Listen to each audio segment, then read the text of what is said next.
Sir, what is your full name? CS Chandrasekhar. Okay. What does CS stands for? C stands for Chintamani, S for Shankar Rao. Okay. Sir, do you have any other name at birth or like any nicknames?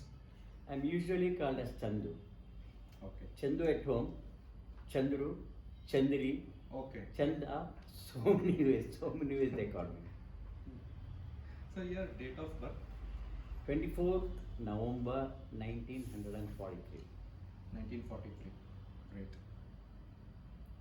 So may I know your father's name? C.B. Shankar Rao.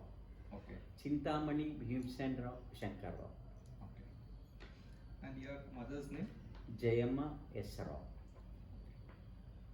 Where is your place of birth? Bengaluru. Bangalore. Can you tell us a bit about your family history, whatever you can recall as best as you can?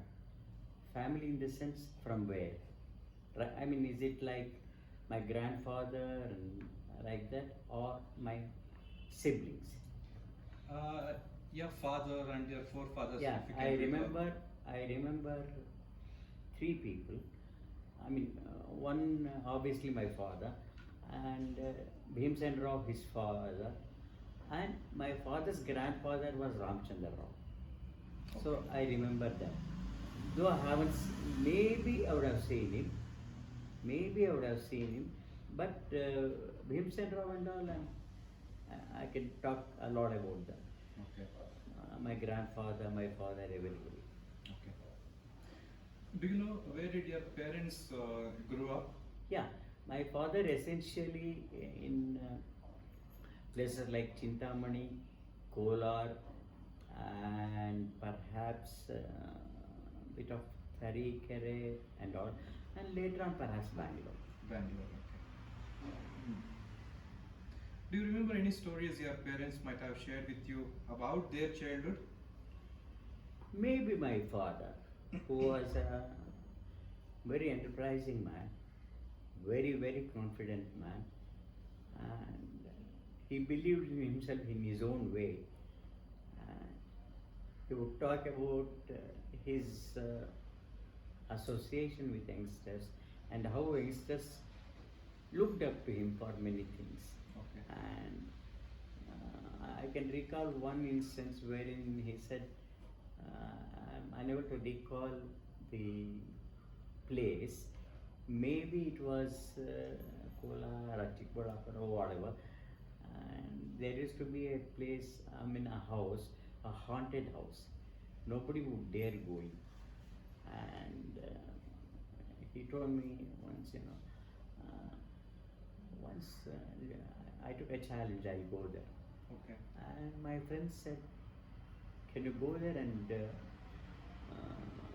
hit a nail on the wall and come? I said, why not? What will you give me? He asked. We will have masala dosa, Okay. coffee from our behalf. That's one thing I really remember about him. Okay. What was he doing for his living? He was, there used to be called, unlike now, now we call LCB and all, right? Diploma and all. Okay. Then there was one course called certification, Okay. and it was, perhaps something between, it's not LME or LCE, but certificate course. Okay. And he did that, and he joined as a sub-overseer. Sorry? Sub-overseer. Okay. And in all probability, he started working, maybe he started here, then he moved to a couple of places in Malnadu, like Soraba, Sagara and Vasanagara. Okay. And I was there in Soraba, in Sagara, maybe at the age between 2 and 3.5, something like that. In all probability, I need not be very accurate. in all probability. And still I can recall that house. I do not know how I can recall that house. Huge backyard Okay. and huge rooms and big what do you call, you put this hande for boiling, Yeah. those kind of whatever you call ovens or whatever. And the way my mother would put those dry what do you call, soda or whatever you call, and still I can recall. And it was so huge. And once I think we saw some, I don't know whether it was like cheetah or there used to be one more, what we call in Kannada as Kaad Kirba. Okay. I think we saw that, and everybody, they were all, like in fear. I can recall, one or two faces there. Okay. And though I was hardly about 3.5 or 4, and everybody closed the door. Everyone closed the door. And in backyard, I remember there were a few trees, and in the front, a lot of plants. And my mother being very, very young, she was married at 17. I was born at 18. And obviously she was very, very young. And I can recall the way she would cook and the way, we used to have a lot of assistants like servants or whatever, and the way they would help us. All this vividly I can recall. Very nice. Can you tell us a bit about your siblings and what they do and where are they placed today? Absolutely, absolutely. It's a pleasure. Yeah. And we are 5. Now we are 3. Anyway, and it's always been very fascinating, being brought up with them. We all lived in joint family, and that I can tell you later. And here, my first sister is Aruna, who is a BSc and married to income tax supervisor, officer, or somebody, and he's retired now. He's much older to me. She's younger sister. The next one, now I should say, is Mangla. Now she's was, and she was in the bank, Canara Bank. And then Padmini, she stays here in January 9 block 26B Main. And last one is Suresh, and age difference is so huge. People mistook me for his father, or they mistook him for my son. And that's how I saw him. Okay. He's no more now. He was brilliant able player. Played for state, and he was the coach of Karnataka state team. Very unfortunate. He died at 46. Okay. He died about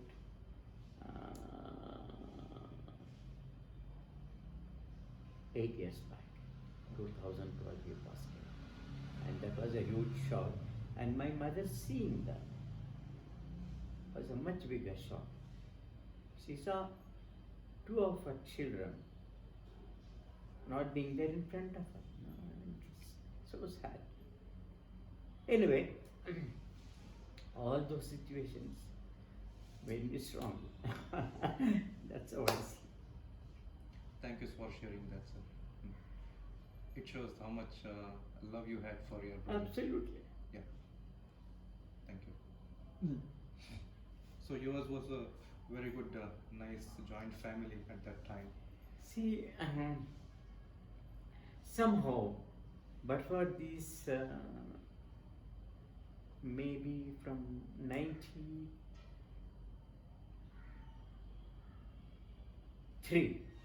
till then, it's always been a joint family with me.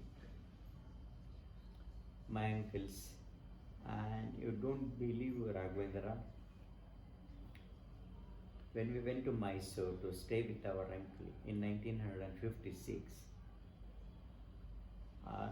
say about 10 by 15 hall, 8 by 8 room, a small veranda, 11 of us.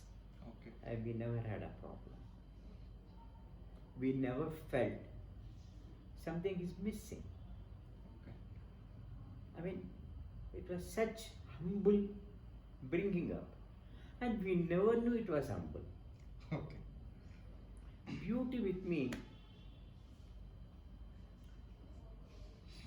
I don't remember having, not having something. Okay. I always thought I have something. I don't know the reason how it happened, and it's been a brilliant blessing for me because I have seldom used I don't have. Okay. Maybe I don't know how it happened.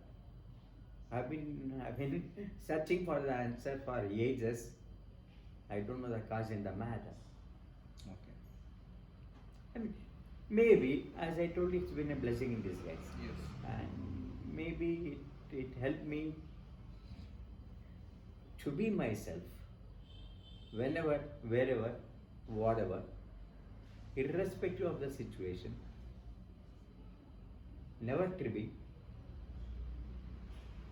Maybe that's how it happened. Very nice. And I'm blessed. Very Absolutely nice. blessed. Very nice.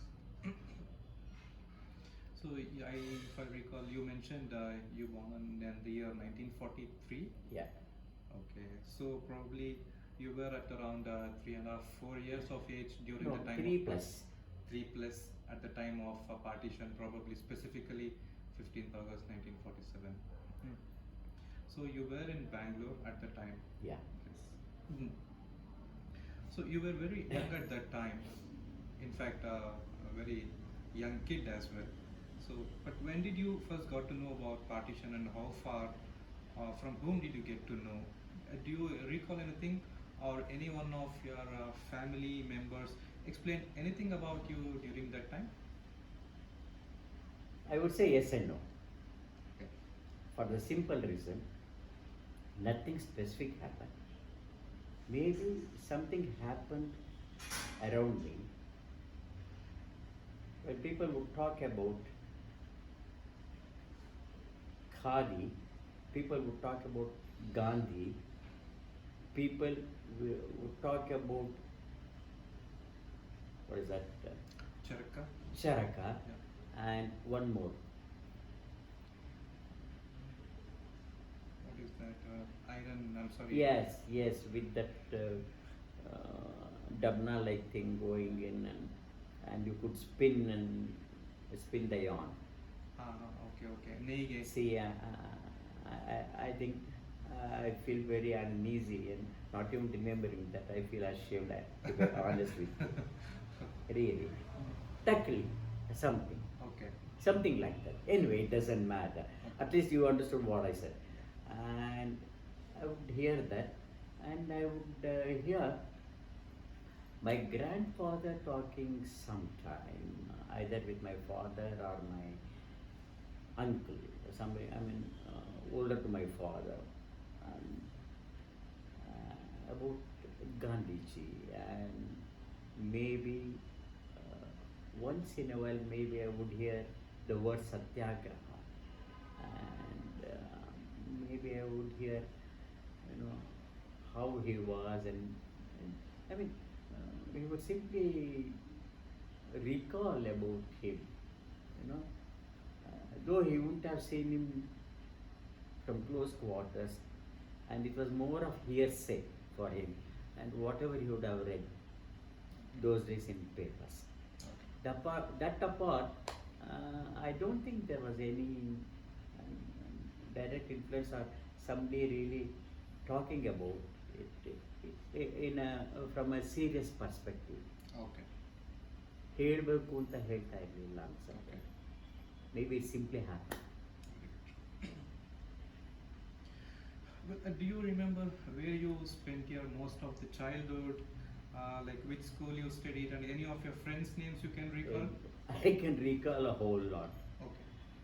First I remember is one Prabha Shishwara near Gandhi Bazaar. Then it was, I mean, that's where you see these operas happening. Prabhat Kalavidaru you would have heard. That's where I studied. Maybe for 6 months or 1 year, maybe. Then I joined a school in NR Colony. That's where our parents, my grandfather, and the entire joint family stayed. That constituted my grandfather, my grandfather's mother, my grandmother, my father, myself, and one of my sisters, only the first sister, and my uncle's 3 daughters, and a cousin of my father. All this stayed in one house. It was in NR Colony, and that's when I was admitted to government school in NR Colony. And I remember a few names like Jaishila, Prahalada, then Krishnamurti. I can even recall them. I can see them. I can see them as 6-year-old, 7-year-old kids. Okay. I can see beautifully. And 2 of my teachers, one Swami with typical class primary school teacher's cap, and I can recall so beautifully. And one more person, I really don't know his name. I'm unable to recall. That's how it is. And the kind of activities I got myself involved. Okay. That's where I got into, that's where perhaps I was fascinated by music. Okay. Then that's how, and that's when my teacher took me for the first time, maybe at the age of 8, somewhere near Corporation or our Kantirwa Stadium. I'm unable to recall the venue. Okay. And that's where I performed my very first whatever, like Performance. a couple of songs, and I even recall the applause. Very good. And I was hardly 8. Maybe that's how I was influenced by music, and music has played a huge role in my family. In my life, and also in my family. All of them, they are fascinated by music. Very And So you just touched upon your childhood, and also it was amazing to you telling you recall your friends' faces as well. in primary, In primary. even middle I can. Yeah. Like during your schooling, probably middle school or high school, what did you do with your friends for fun together? Maybe it was more of I think talking about Kadlaka Dinja or Sautaikai, Okay. like that, or like somebody would bring some gulpaute or something and sharing, and otherwise it would be, that's when I started Bugri and Goli. Okay. Bugri and Goli, and even Gilli Dandu. That, Okay. except for studies, everything was there. and they were all excellent boys, one was the son of the principal of Acharya Pathshala. That's where I studied 5th, Okay. and I can recall plenty there. That is when I was perhaps 9. or 8.5 or 9. So that's it as far as primary is concerned. Normally, what languages did you speak to communicate with your friends, or at home, or at school? At home it was Kannada and Marathi. Marathi. Marathi. Okay. And we are called Marathi Deshistas or Deshista Brahmins Okay. or Smart Deshistas, Okay. if you can put it precisely. Okay. And Kannada in the school because it was only Kannada medium then. Okay. How did you go to school? Were you walking to the school? Was it close by, or were you? It was about 6 to 7 minutes walk Okay. in NR. Okay, from your home to. Yeah. But the schooling was completely in Kannada medium. Yes, only Kannada. But you speak so very good English. So how did English fascinate you so much? I mean, I don't know so many things. Mm. So many things. And maybe I was fascinated by the way English is spoken. I'm always fascinated by something different. But if it is stylish, I'm attracted to that. Right from your attire, the way you talk, and like that, maybe right from there. Probably was that one thing which was influenced to you by the British? British? You call British? Their influences have been immense. Immense. And if I can recall what all they gave us, first thing I would say, their language. When you talk about what influenced me and how much English influenced me, I do not know. There are any number. First thing is their language. As I told you, Raghavendra, it really fascinated me. And what else apart from English fascinated me was their attire, the way they dressed. How did they look the way they looked? If I recall now, it was their, the kind of build they have, or if you can put it the way we put it, they were handsome.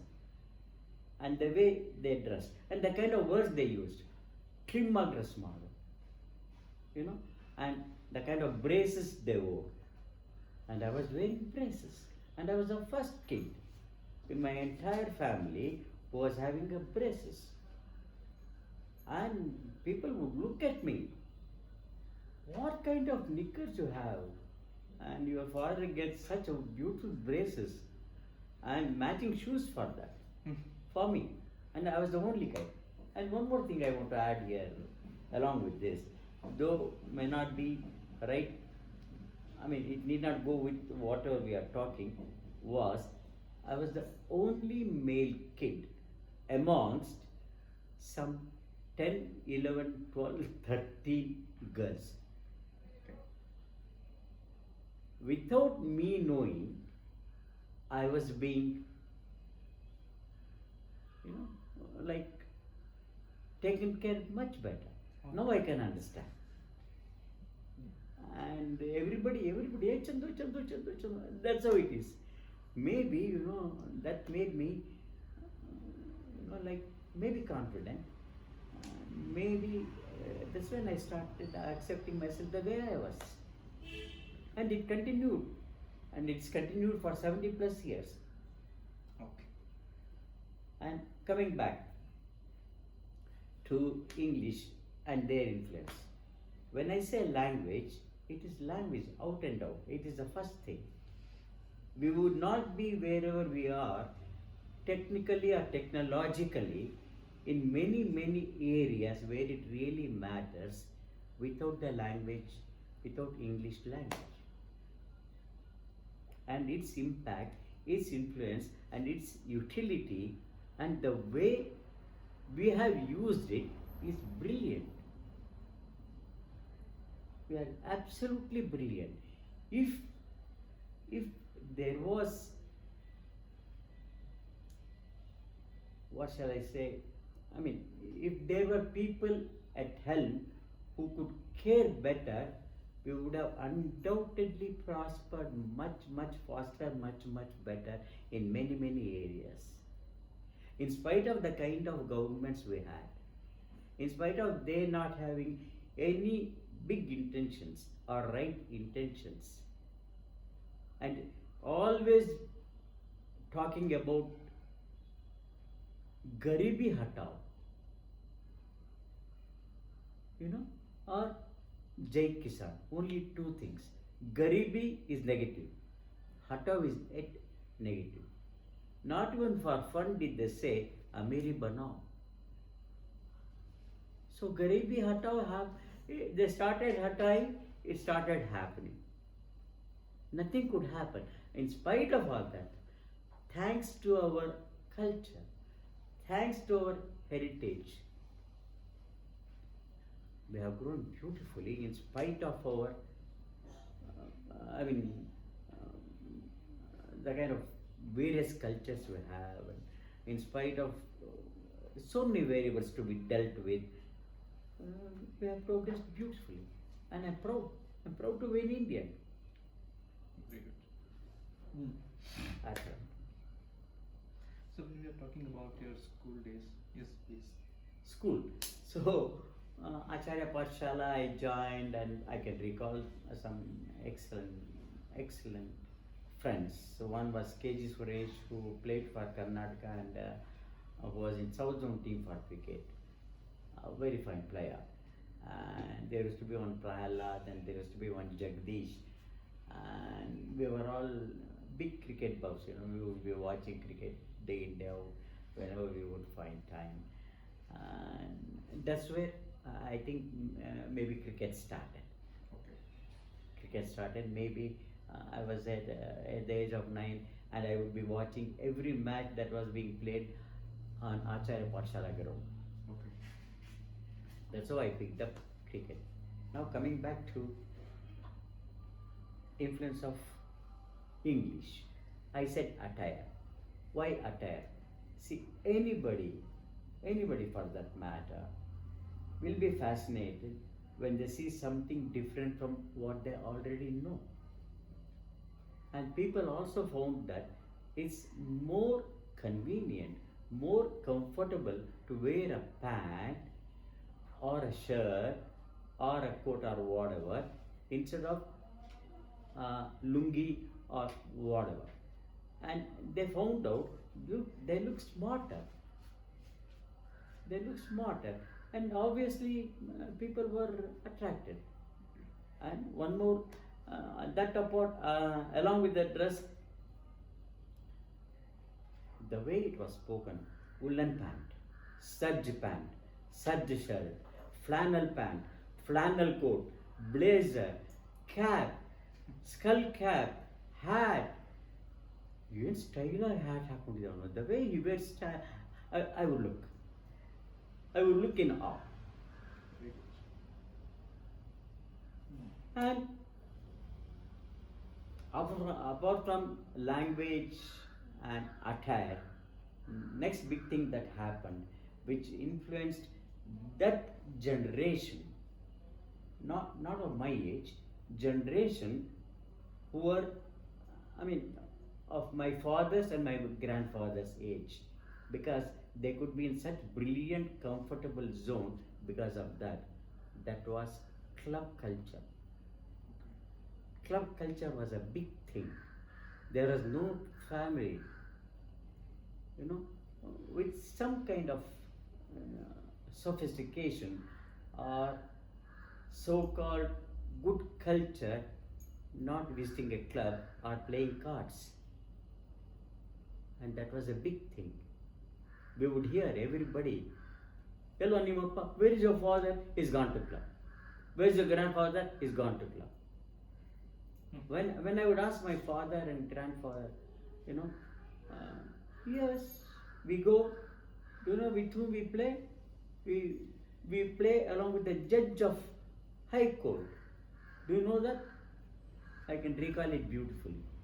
And there would be times wherein, you know, my grandmother would say, why not you call your grandfather and father for lunch? Okay. I would run to the club. I would run to the club in Wilson Garden. They would be there playing some 7-8 people. And that judge would say, you know, judge was Hombegowda. And he would play with my father and my grandfather. And he would say, oh, Bantaya Bulao, you know, like a call has come. And I would be only a 9-year, 10-year-old boy. And they would say, we'll join you. That join you would happen 2-3 times. After about half an hour, they would come. Okay. So, influence of club culture is because of English. Okay. Then, next big thing was cigarette. I never saw anybody, you know, like was well dressed without a cigarette in his mouth. And the kind of influence cigarette had on Indian cinema, particularly now what we call as Bollywood, earlier it was called Bombay cinema, was immense. I was always fascinated by the way Pran, Kane Singh, Ajit, those guys smoking, I was always fascinated. And they were all villains. And I would be really fascinated. And I would be all the more fascinated when I would look at Ashok Kumar, being a hero, smoking and romancing. It was a big influence on me. That's where that's where cinema perhaps started influencing me at the age of 10 or 11. Okay. It started with Ashok Kumar, then it was MGR, then it was Shivaji Ganeshan, then it was Rajkumar. Maybe at the age of 15, I started seeing Hollywood movies. I was absolutely flabbergasted.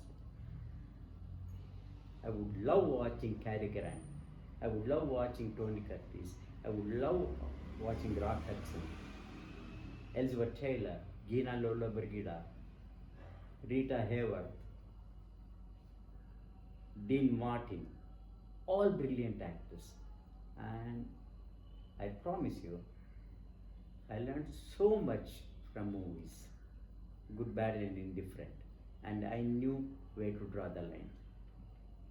That's how I could blend that whatever I got from the movies, I could blend it beautifully my own way to my advantage, and it worked. It's working. So how did you spend time during your holidays in your childhood and with your friends or families? Yeah, Do you recall anything? yeah, really. And first thing I would do, as long as we were in Bengaluru, and my maternal, like my grandfather, that is my mother's father, and their, my mother's brothers and all, I was pretty close with everybody. Somehow I was lucky. I was close to everybody. I would visit them. And I can recall plenty about my grandmother, both grandmothers in fact, for various reasons.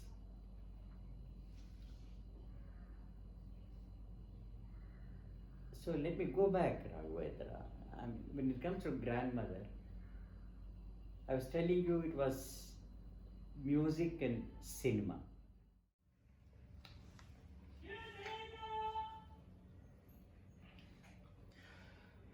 So do you know how much fees you were paying to school and how was it paid? Who used to pay? I don't think we ever paid anything in a government school.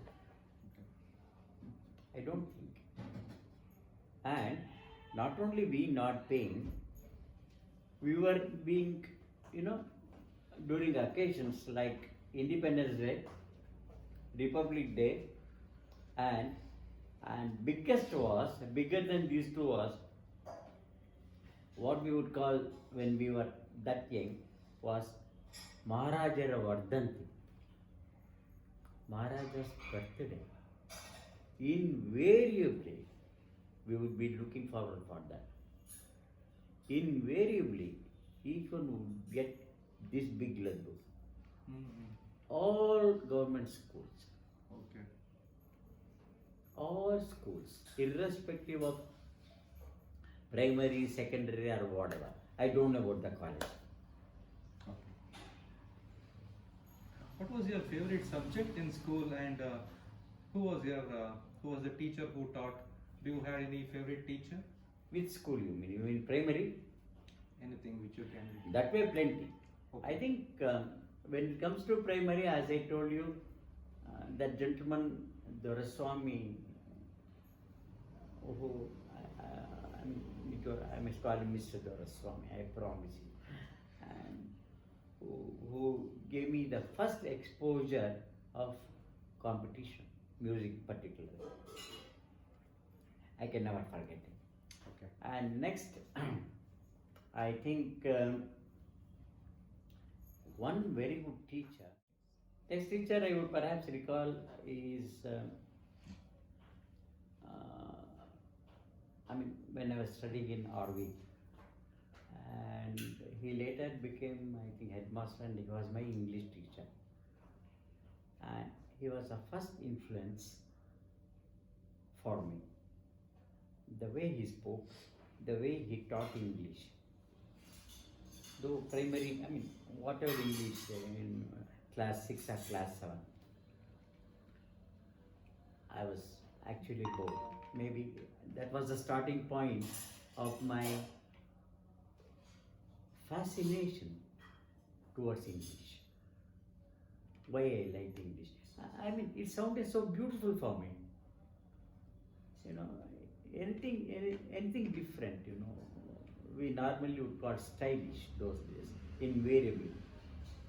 What style, we would say. That way, it would fascinate me. And that was the very first influence. Okay. And his name was K Venkateshaya, I think. Okay. Later on, I met him after 50 years. 50. 50 years. Okay. In a park. And no, I'm sorry. No, I didn't meet him. I met his granddaughter. Daughter's daughter or somebody. And we were walking, and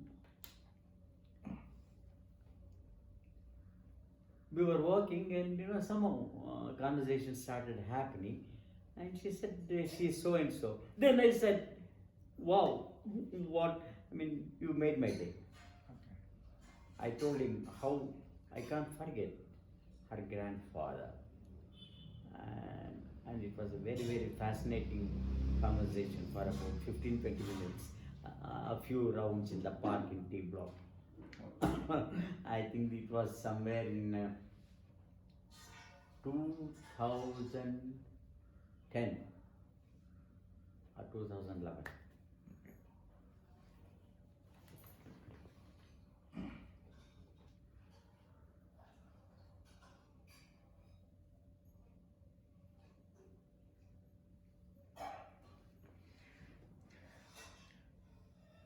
This may be probably a different one.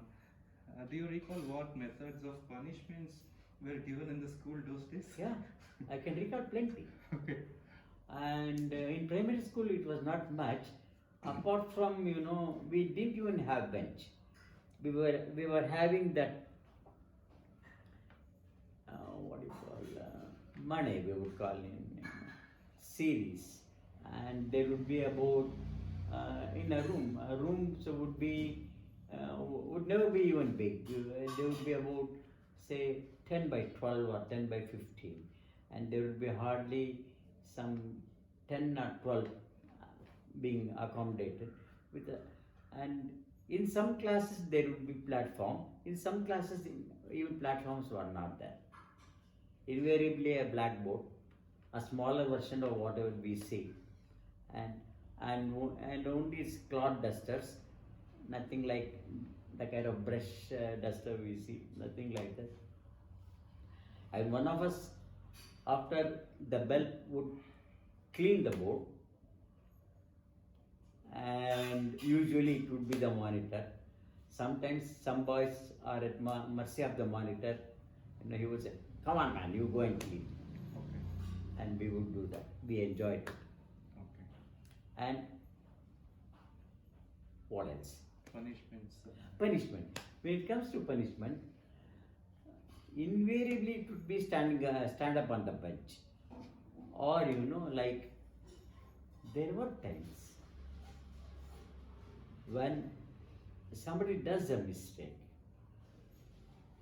another student would slap his cheeks, holding his nose, Okay. Okay. and teacher would say, "I didn't hear the sound." Oh. I mean, I can recall so beautifully. And that was one punishment in primary. In middle school, it was always imposition, writing any number of times, 15 to 20 to 100 times, depending on teacher's mood perhaps, and standing up on the bench. Mm. Or being sent out of the class. Okay. Sometimes it should be, a very grave mistake. Or sometimes standing on one leg,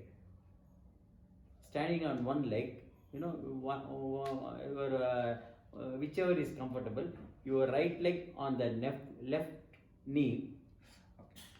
supposed to kneel on the wall, but if you are a unreasonable teacher, it would be not even kneeling on the wall.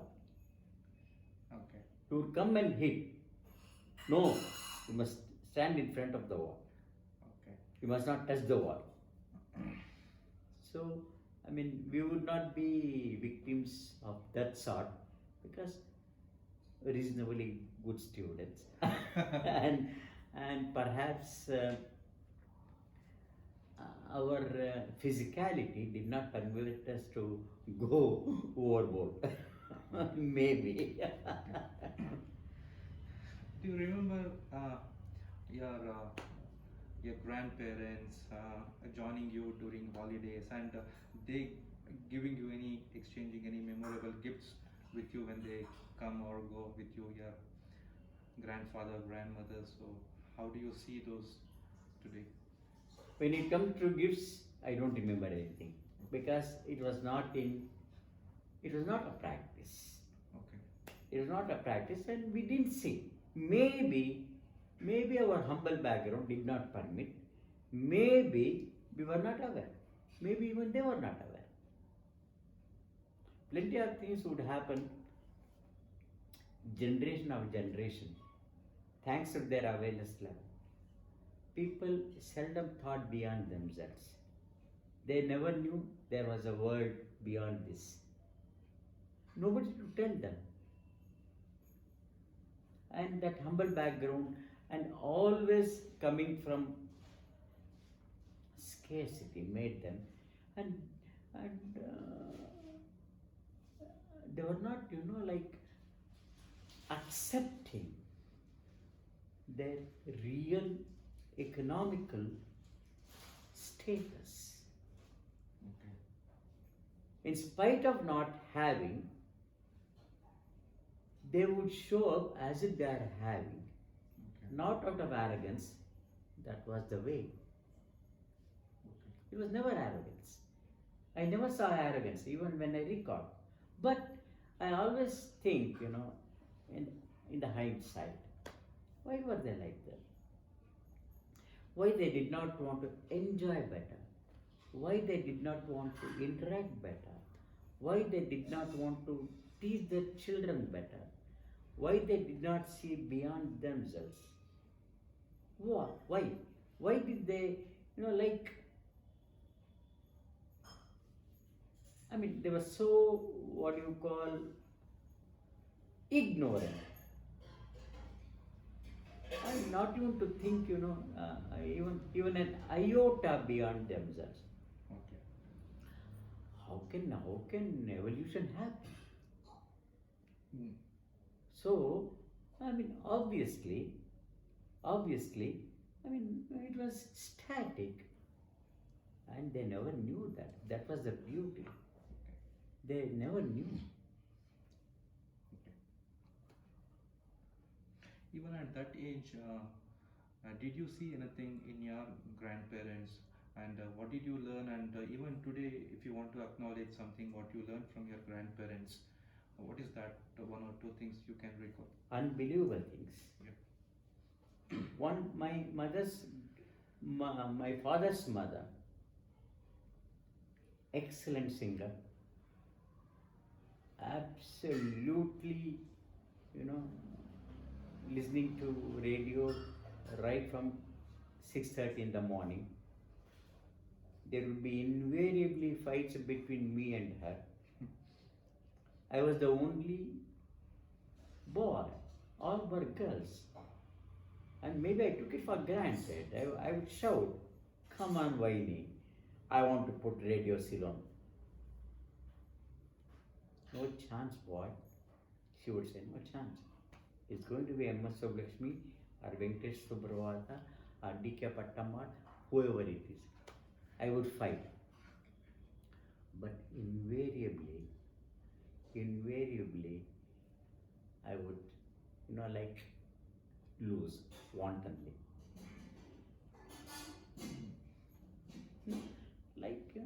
Now when I recall, I can see the kind of passion she had. Okay. The kind of passion she had. And after 7:45, when news would start, she would say, "Chandu, you can go ahead with yours." Okay. I would say, "Bhule bisre geet ho gaya." Okay. I would love to listen to that. And on Wednesdays, it used to be Binaka Gitmala. Wow. Just brilliant. And I do not know how I would listen to that. And I would say, next song will be this, next song will be that. Yeah. And 80% of the times I would be right. Very good. That was one thing. And on Wednesdays, she would be bit more lenient to me. Okay. Maybe, between it would be between 8 and 9, that Binaka Gitmala. Maybe she would give me that pleasure or privilege of listening. That was one thing. And I always learnt one thing: her impeccability. The way, whatever she did, the way she did, how she did what she did, that's where I was influenced. The way she would wash utensils, the way she would, blow that oven, and no complaints. And she would enjoy doing that, and I would love watching that. Without me knowing, I would be in awe looking at her. And the way she cooked, was unbelievable. Okay. And no acknowledgement. Maybe I would be the only guy in the family. Even at that age, I would say, "It's nice." Maybe that's when my understanding of gratitude happened. Okay. It happened without me knowing it's happening. Okay. From that day onwards, maybe 60 to 63 years back, I'm talking about, to this day, I've been pretty consistent.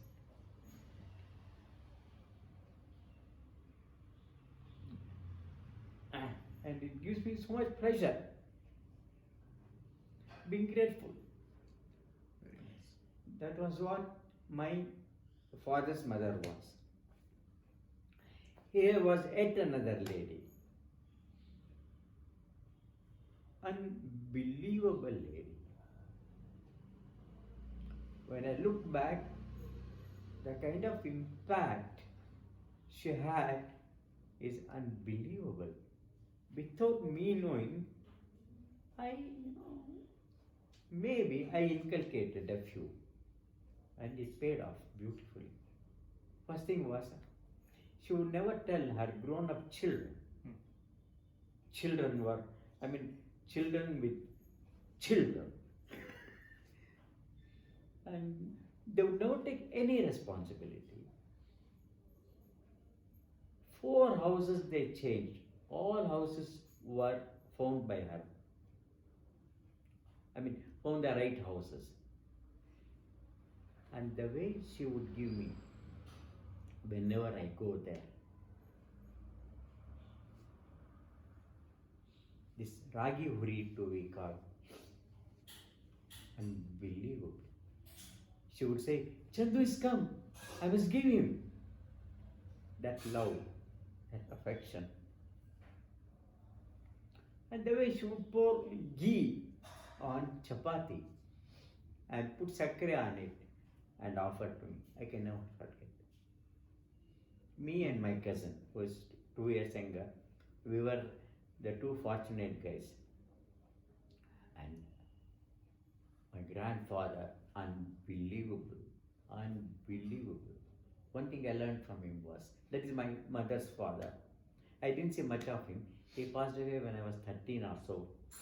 Even then, whatever little association I had with him, he influenced me a lot. One was his cleanliness. Another one was, you should never waste anything. Third one was, you must never discourage when somebody cooks. You must always say it's good. And man with terrible temper. And my grandmother would be always at the receiving end. She would never crib, not once, not for fun.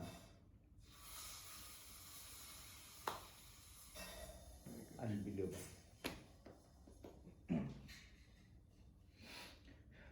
You liked any pets at that age, or did you have any at your home anytime? I was never fascinated by pets, to be honest with you. But it happened in 1967, when I was 20 plus.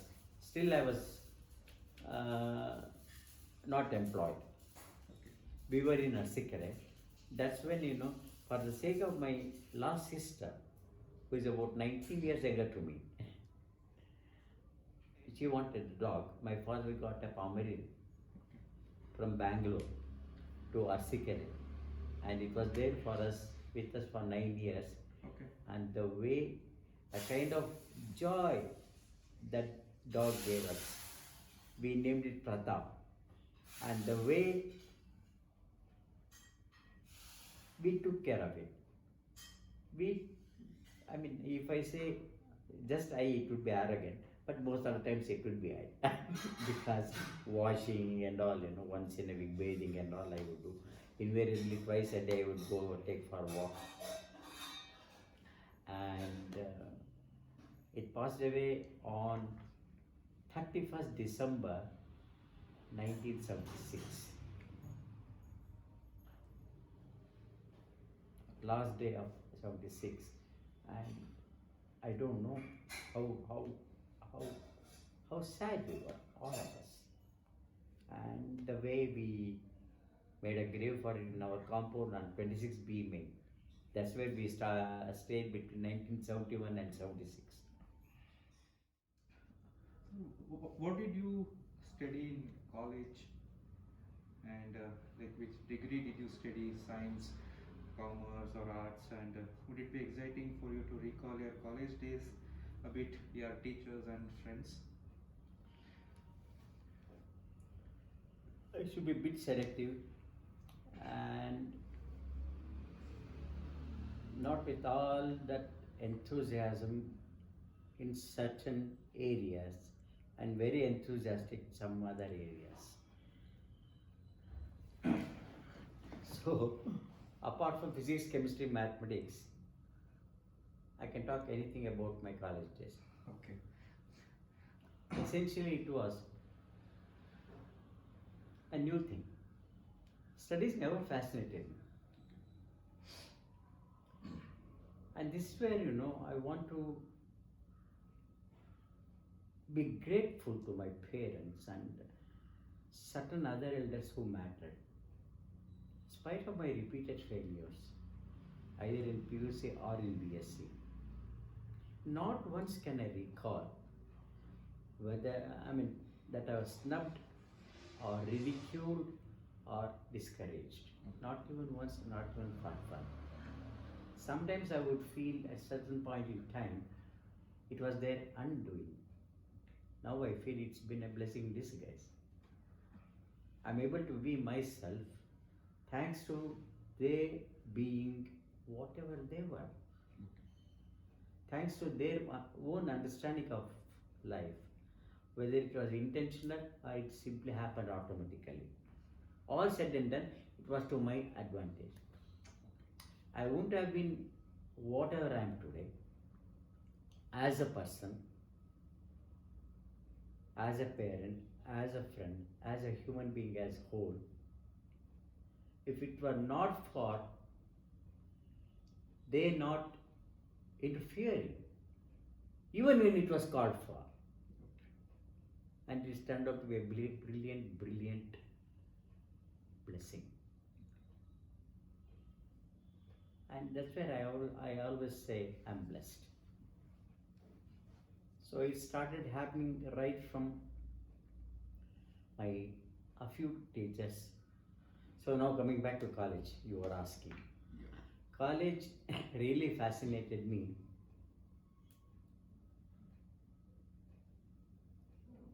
With respect to two things, I could make myself,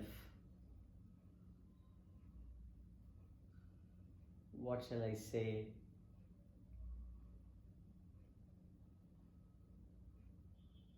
thanks to my cricketing credentials even earlier, even as a schoolboy, and scope for playing for the college made my education all the more interesting. So I would look forward for not your physics period or mathematics period or Kannada period, but for English period. English periods always fascinated me. And when you ask me, how exciting it was absolutely brilliant when it came to English non-detailed, English drama, English poetry, because I was lucky, I was fortunate, I was privileged to be taught by Gopal Krishna Adiga. And as a teacher, I would not call him great. There were undoubtedly much better teachers in terms of making a difference in students' understanding. One Krishna Rao. The way he taught drama, like Macbeth, I would be, I would be lost. 45 minutes or 1 hour of the period, I would not know. With that kind of attention, I would keep. I don't know how. Maybe as I told you, English fascinated me for my own reasons.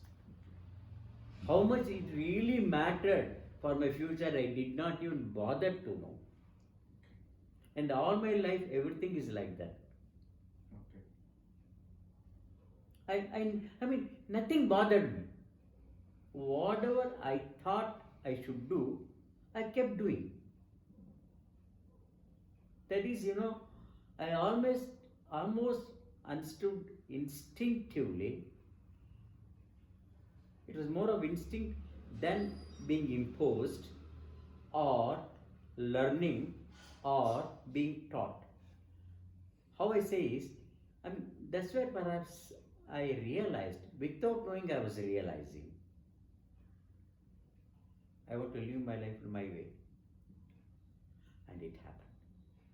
It's happening even today. And I never ever come tell that with arrogance.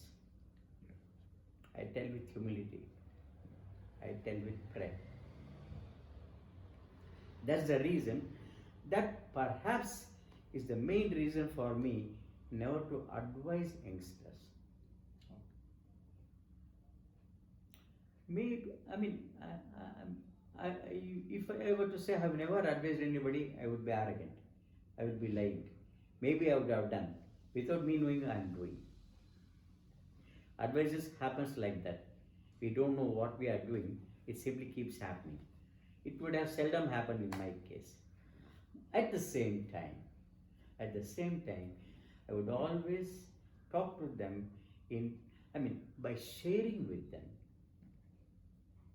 By sharing with them, I would not be, suggesting or asking them to do or advising or making them correct or not, incorrect or wrong. I would just tell them about, by sharing, more possibilities are there. Without me knowing, it would have happened any number of times. Later, at certain stage, it was conscious. I knew what I was talking. So I would be all the more accurate. I would be all the more precise. I would be all the more, I would come with better conviction, because I would never talk something which I wouldn't have experienced. That's where I believe in sharing. Maybe that's where the kind of exposure I got. I always talk to people, whoever we are, whoever, in spite of where you were born, your credentials, your earlier credentials, how big, how small, or how big a family, how famous a family. Ultimately, what matters to any individual in this world is his exposure. His exposure, not just exposure, interpretation of his exposure. Exposure is something extremely, pious parents, terrible children, horrible parents, beautiful children. How does it happen? It's only, how one would have interpreted at any given point in time. So that's how I kept on seeing life, when now people say you must live your life moment by moment. Without me knowing, we lived our lives moment by moment. Nobody to tell us not to do. Not even somebody to tell what to do. Forget about how to do. Not even what to do. It worked. How it worked, we don't know. I'm surprised. That's where I say, time and again, some people feel, how come this guy keeps on telling he's fortunate, keeps on telling he's blessed? This is the reason I say. It's been happening to me all my life. But for failures in academics, wherever I went, I would not say I would have come out with flying colors, but undoubtedly I would have enjoyed whatever I would have done. That's where my college life impacted me or influenced me. I was never being questioned. I don't know. That's how it is. And maybe since I was the only son, till such time my brother was born 21 years later. So maybe that's one of the reasons. Then again, coming to college, I was always fascinated by other languages. And here I want to share something with you, Raghavendra, which I forgot to share, or maybe I do not know whether it can be shared here. I was always fascinated by other languages. In my school, as I say, in a certain class, I don't go into much details, it unnecessarily consumes time. Most of the students thought I was a Muslim for the way I spoke Urdu. So, all those things help me a lot to have multi dimensions my own way. I don't brag about it. I say it was an opportunity to gain those dimensions or extend my dimensions. Then I always liked Telugu, I always spoke Tamil. And I would always believe in talking the way it should be spoken. Telugu I would speak in 2-3 ways. People would be they would be surprised. How come? That's how it is. It somehow fascinates me. Not anything other than A plus B whole square, anything other than C6H6, anything other than H2O fascinated me. And now I can see the culmination of all those, whatever I acquired.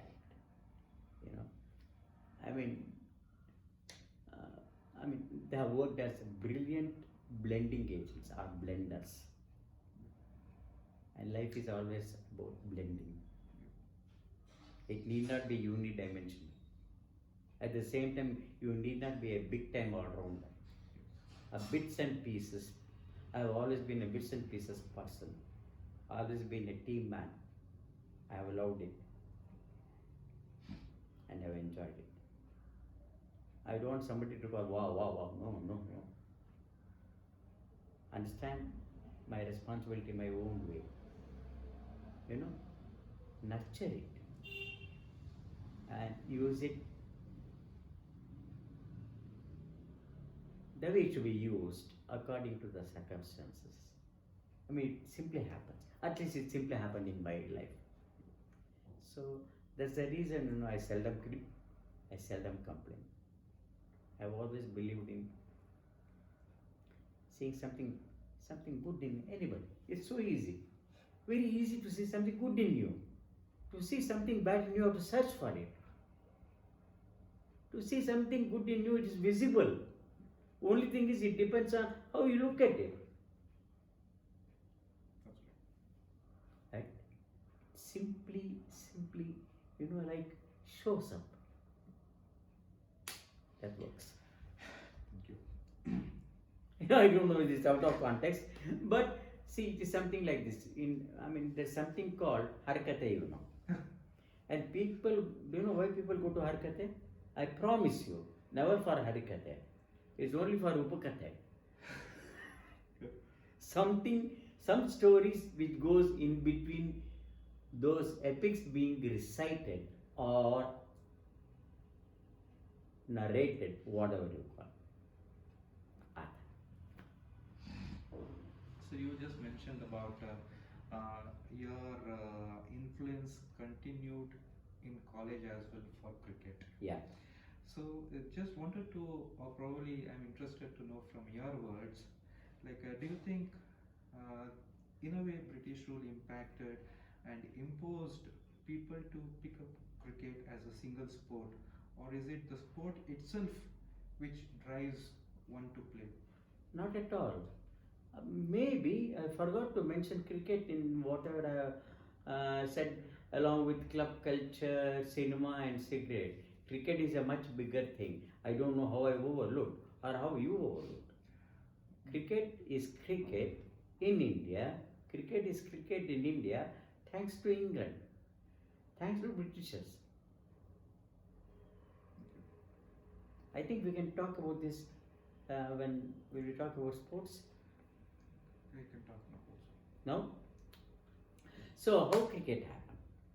Why cricket fascinated me?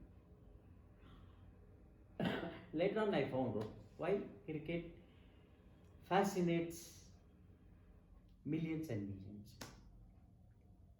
millions. Maybe cricket is the only sport which has that many variables.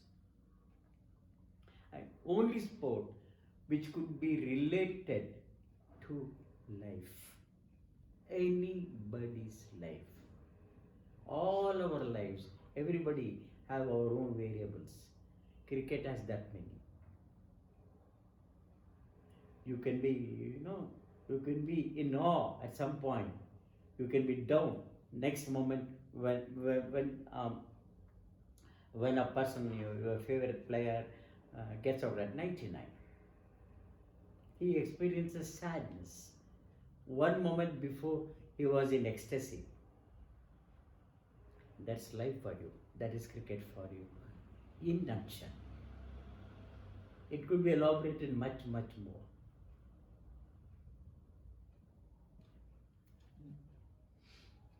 Coming back to slightly from sports, I would like to know, do you remember your first encounter with a movie hall? And if yes, where, which movie, and with whom during your college days? What a fascinating question. And I would love to talk about it. I can talk for hours, but let me be as brief as possible. And movie has been one of the greatest influences in my life. And no kidding, no exaggeration. I'm totally honest. What was available in movies? Everything. Everything. You could see a hero or a leading man doing all impossibles and you are fascinated. You would love to see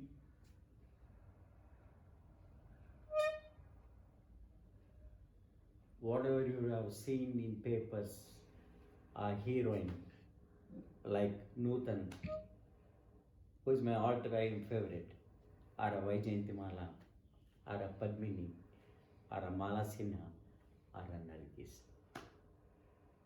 And I would watch movies in such a way as if my entire life depended on that. When I watch a movie, I'd be so engrossed. I would weep with Raj Kapoor. I would dance with Johnny Walker. I would smile with Devan. I would enjoy Ashok Kumar smoking. I was always fascinated. Even the way he smoked, while smoking, and the way he interacted with his heroine. They were all in awe with him. Everybody falling for him, and the way he ignored, and the way he could be whatever he wanted to be. Right from Prithviraj Kapoor to Raj Kapoor to Dilip Kumar to Devanand to Dharmendra to what's his name, Johnny Walker, then you are Amitabh Bachchan, then from there I think for me it's always been, after Amitabh Bachchan, it's been Amir Khan for me. So everybody has given an insight or two for me. I've enjoyed everybody's movie. I've enjoyed them on the screen like nobody's business. It's always been fascinating. I would have watched some movies over and over again, like Sarfarosh, like Naya Daud, like Madhumati, like Dil De Ke Dekho, or Tumsa Nahi Dekha. Name it, I can name about 100 movies. And after Hindi movies, it was Tamil. First day, first show MGR. First day, first show Shivaji Ganeshan.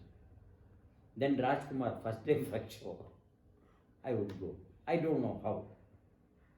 I had a few friends, we would invariably go. And English movies, unbelievable. 80% we would not understand. I promise you. Even now I cannot understand 100%. with all my experience and with all my exposure. But it doesn't matter as long as I enjoy it. So you used to go to movies during your college days. Going to movies at college days, sir. What a question you are asking. You must ask me how frequently I went. Without people knowing at home. Nobody. And I would have seen between 58 and 71. I have made a list of them in alphabetical order. It comes to about 950 movies.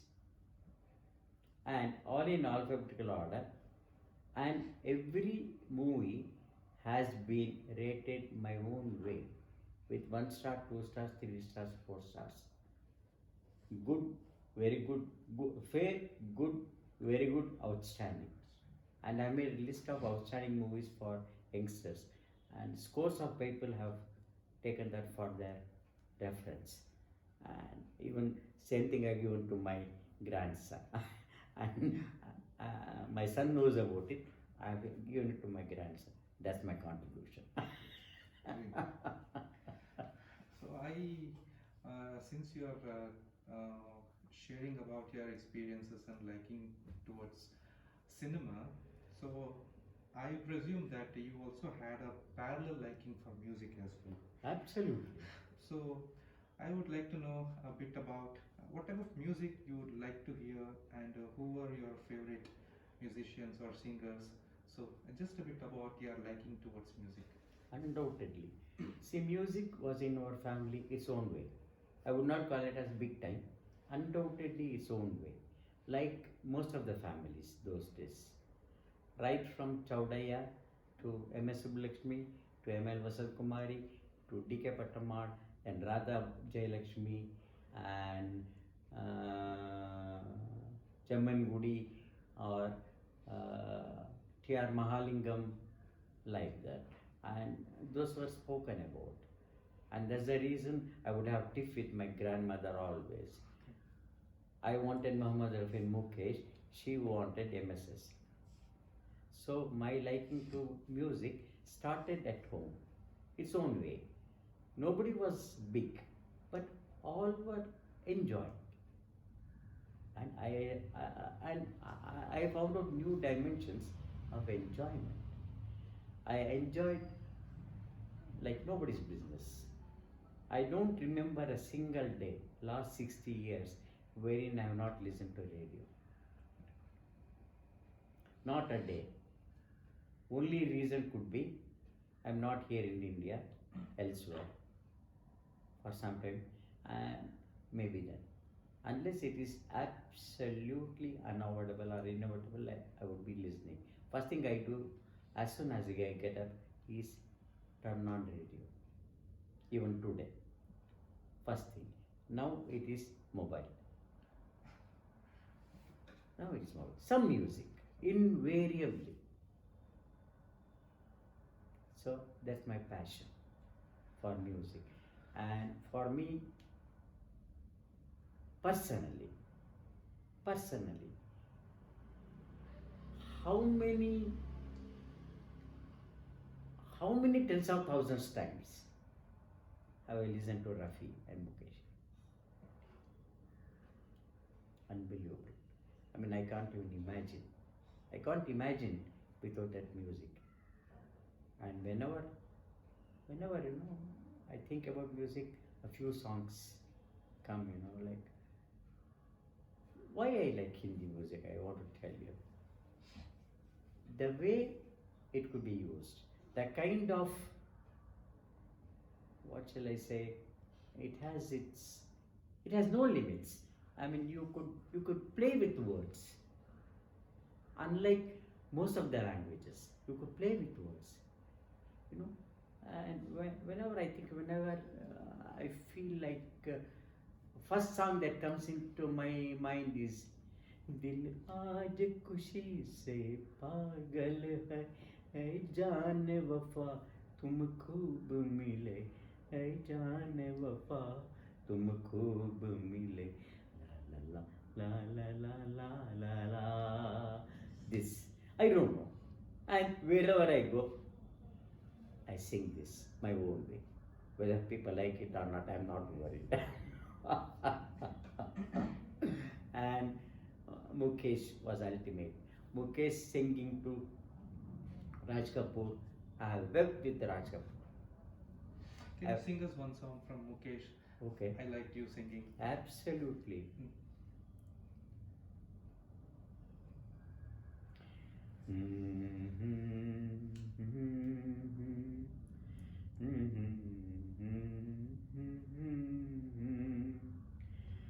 कोई उनसे कह दे हमें भूल जाए, आंसू भरी है ये जीवन की राह, कोई उनसे कह दे हमें भूल जाए, आंसू भरी है। वादे भुला दे, कसम तोड़ दे ओ, वादे भुला दे, कसम तोड़ दे ओ, हालत पे अपनी हमें छोड़ दे ओ, तुम्हें घर मुबारक हमें अपनी आए, कोई उनसे कह दे हमें भूल जाए, आंसू भरी है। Wonderful, sir. Thank you so much. I love it. Thanks for singing for us. And whatever little I have won by way of prizes was for this song. And one of Shami Kapoor, wherein he sings, जवानी आए मस्त मस्त बिन पिए, जलात चल रही है राह में दिए, न जाने इनमें किसके वास्ते हूँ मैं, न जाने इनमें कौन है मेरे लिए, मेरे लिए, मेरे लिए, मेरे लिए, मेरे लिए, सभी हंसी सभी जवां, सभी हंसी सभी जवां, कहाँ पे दिल को हारिए, सभी है दिल की मेहमान, किसे किसे पुकारिए, किसे किसे पुकारिए, जवानी आए मस्त मस्त बिन पिए, जलात चल रही है राह में दिए, न जाने इनमें किसके वास्ते हूँ मैं, न जाने इनमें कौन है मेरे लिए, मेरे लिए, मेरे लिए, मेरे लिए, मेरे लिए। Thank you so much. Thank you so much. So I don't since know. you were just touching upon Shami Kapoor, I was just imagining him on many open vintage vehicles and whatnot in his songs and movies. So I would like to just relate to that. Uh, which motor vehicle did you first ride and how was your experience? I have never driven a four-wheeler. Okay. I have never driven a geared vehicle in my life. Okay. It's always been a cycle or a moped. Okay. Okay. Or whatever I drive now. Okay. I don't know why. It never fascinated me. Yes. So in college, probably at that time, since you touched upon many of the things, I would like to know, do you remember anything about this British rule while you were at college? Like, were you participating in any debates about this independence or in Independence Day functions or something like that? Do you remember anything about British rule at that time? One thing was sure,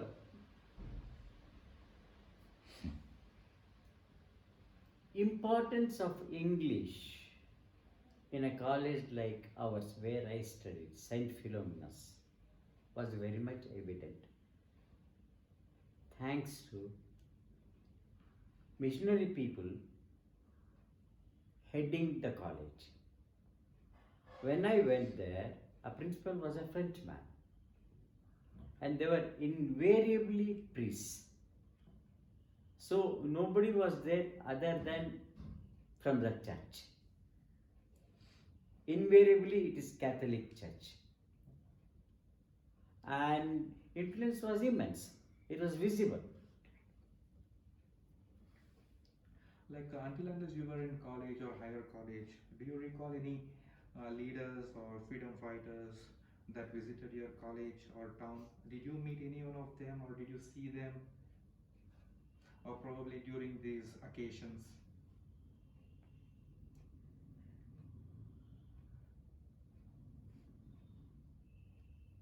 Maybe a couple of occasions wherein there would be a debate about Sipa mutiny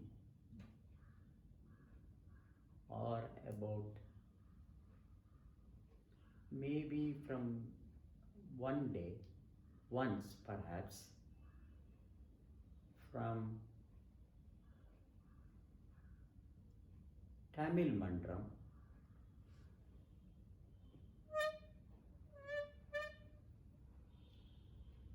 a play on Kattabomman being enacted. I remember it. Also, what I remember in that on that particular year, I participated in Tamil song recitation, and I won a prize. Since Shivaji was my favorite hero in Tamil, I always enjoyed his movies, unbelievable movies. So I wanted to present a song. And all my friends who were talking Tamil there in Tamil Mandram, they do not know, I do not know how they encouraged me and what happened. I sang that song. And it was an experience by itself. So that's how, I mean, I would never, what do you call, have any, I mean, I would love all languages. I would never discriminate.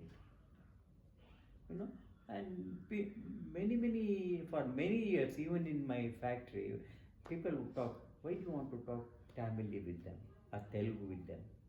What I would say, I'm talking about 40 years back, 45 years back. I'm not a loser. They are the losers. If they don't learn, they don't learn. So what? Here I want to touch one more thing.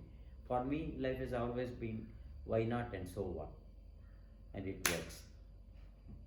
Now, I remember an occasion wherein whatever I shared just now, after about 35 years, one of my friends, a Tamil speaking friend rather, spoke about whatever I spoke today. What, man, you could say that 40 years back, 35 years back, we are realizing it today. I told them in a good humor, I was 30 years ahead of you. I mean, just for the fun of it. And he said, you're right. I mean, these things, these small things have always, helped me to discover myself. Again, not only, knowing about myself, being very conscious of being myself, being yourself is something, but not at somebody's cost. That's what I realized. I would never want to hurt somebody intentionally, but there could be people who could get hurt without you meaning it. They read between the lines where it is not necessary. That's why they are hurt. So these are all, life lessons for me. Without knowing they were life lessons, it gotten embedded, and as and when such things would happen, maybe I would reinforce it. I would nurture it my own way, not for somebody's sake. Now I'm enjoying it. And from the perspective of youngsters like you, period.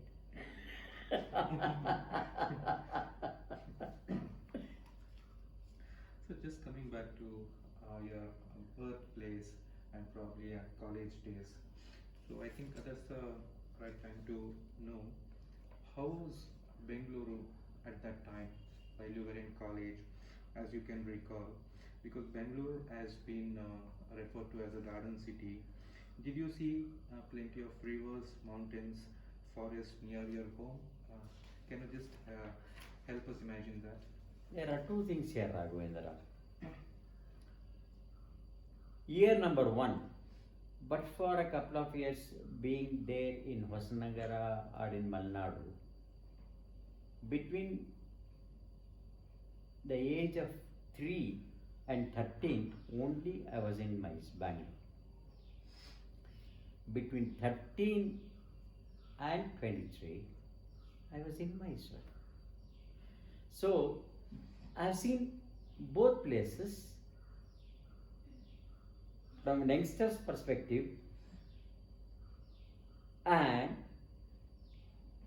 from adolescence to youth in Mysore.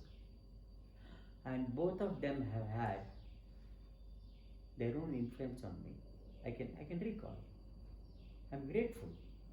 I'm grateful to whatever happened between 1 and 13 here and between 13 and 23. That's where I keep telling people, keep saying for myself, I'm blessed, I'm fortunate. Certain beautiful things happen. Everything was so nice, so good. Brilliant people. Excellent friends. And to cap it all, I don't even remember having said I'm bored those days, not even for fun. Never. We would never be bored. Maybe I would be bored when I'm asked to read or study. So in your college days, compared to students or people or youngsters in today's life, they are very fortunate and probably luxurious. At your time, do you recall, was it easy getting all basic amenities like water, electricity, etc. during your childhood days? Or were you personally being used to get it from a long distance, working for it? Just to know from your words. No, it never happened as long as I was in Mysore. Because though we were a middle class family, enough amenities were there. There was a tap at home. Though, it was not regular, but we did feel the hardship when it comes to water. And electricity, whether you are rich or poor, it would be intermittent or it would be continuous depending on your luck for the day. Okay. And we never knew what a fan was. First time I had a fan was in 1965. That was the first time I saw. It was there in our house. Okay. That was in perhaps Banavara or Sikar. Okay. So, what were some of the foods you liked and you remember eating from those college days, and any select eat outs even you go today? Unbelievable. Whatever happened then, happening even today. Even after 60 years or 57, 58 years.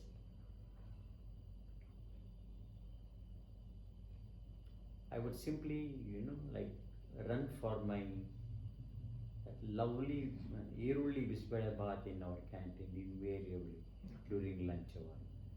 And one particular kind of biscuit he would get, which was 1 anna or 6 paise. which was big even those days. For those days it was big, and buy it every day. Maybe two of us would share invariably. Even this part we would share invariably. So we would look forward for that. That was as far as college is concerned. When it comes to my outside eating, it was unbelievable. I don't remember a single hotel we did not visit in Mysore, even as teenagers. Thanks to the kind of friends I had. It's not just the money my friends had, it is the love they had for others. In spite of me not having money always, or somebody else not having always, nobody bothered. We would be so selective. Every week there would be two hotels in two particular hotels in Mysore. One was called Indira Cafe, other one is called Indira Bhavan. So my friends were such, they had already explored. They were all experts in getting the right hotels. I don't know, maybe their exposure, or the kind of money they had, or the kind of independence they could have in the house, whatever might be the reason. We never bothered. We never even knew we should probe into it. Oh, he's calling, let's go. So there were two hotels. One was called Indira Bhavan, other one was Indira Cave. Indira Cave was famous for Champakali. Indira Bhavan was famous for Jamun. Indira Bhavan closed on Wednesday. So Thursday there would be fresh jamun. We are there. Friday is holiday for Indira Cave. Saturday fresh jamun, we are hajar there. Invariably. That is one part. Other part is, there were a few hotels known for certain dishes. Raju Hotel, Kesari Batu, set dosa. Even those days, in spite of all prices being reasonable by any standards, even by those days standards, they were reasonable. And that kind of quality, that's where I understood quality. More than we eating, we enjoyed looking at people who were there day in and day out, every day. Every day they would be there. Do you know how they ate? Unbelievable. We learned a lot from them. Or they were elders those days. We were in our teens, or maybe 1920 maximum. They were all in their 40s, 50s. A bench, invariably,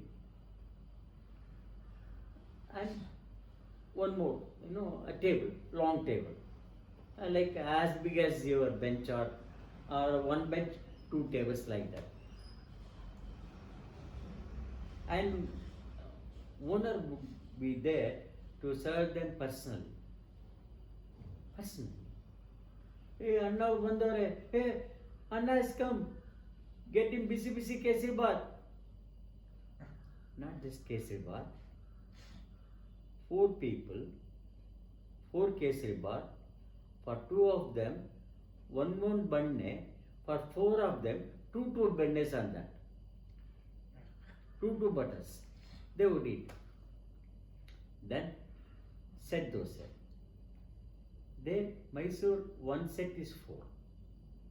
Half a set one would get. They would say 6 half set. So all of them would get 6 2 dosas with butter and sagu and chutney. Unbelievable sagu. That's where I experienced real taste. That's where I appreciated, learned to appreciate good taste. I got to know what quality is.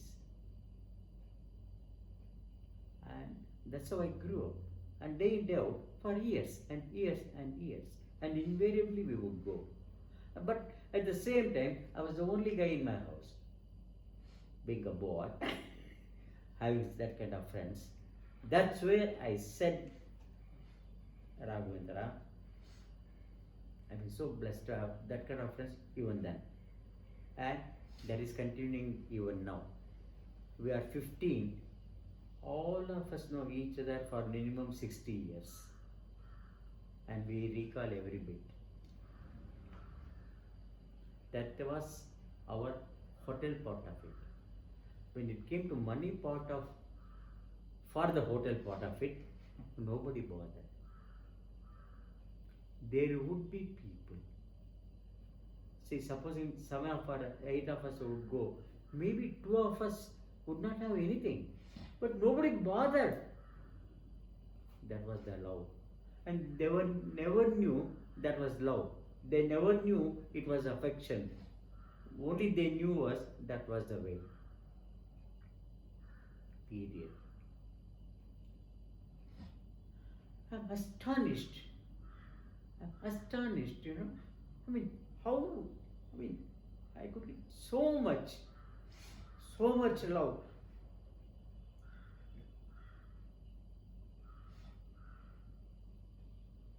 That's how we enjoyed our what you call tindi or tiffin in Mysore. Day in day out for years and years and years. Just after cricket, every Saturday, Sunday, invariably, and there would be occasions, you know, wherein a rich boy would host. Come on, boys, today we will go. That would be extra. And for everything we had a particular hotel. As I told you, Raju Hotel, Kesribad, Set Dosa. In the one in the cafe I already told about. There was on Madhu Nivas, we would go only for puri, not sagu, puri kurma. Rave dosai sagu. No, rave dosai kurma, puri sagu. Then Vidyarthi Bhavan. Only set dosa, ಎರಡು idli, one vada chutney, 2 idli, 1 vada chutney, and that the half a set. Done. So that's how we enjoyed. And it was so affordable. And in spite of me not getting the kind of pocket money, there was no concept of pocket money. Whatever money I would have, I would have taken as commission at home, buying some 2 rupees thing and taking some 10 paisa commission. That would take care of my 2 idlis. Supposing I could get 4, 2 idlis and a coffee. Supposing I could make 8 annas, I would share with somebody. Buy to masala, buy to coffee. That's how we lived. And I thought that was the way. We all thought that was the only way. When we started looking around us, that's when we all thought. Only later on in our lives, we all realized how fortunate we were and how we enjoyed. Even now we talk the same thing. When we meet invariably once in a year in Mysore. Me and 2 of my other friends, we make arrangements in Mysore from here. We go and stay there. All of them join us. We speak, same thing all over again.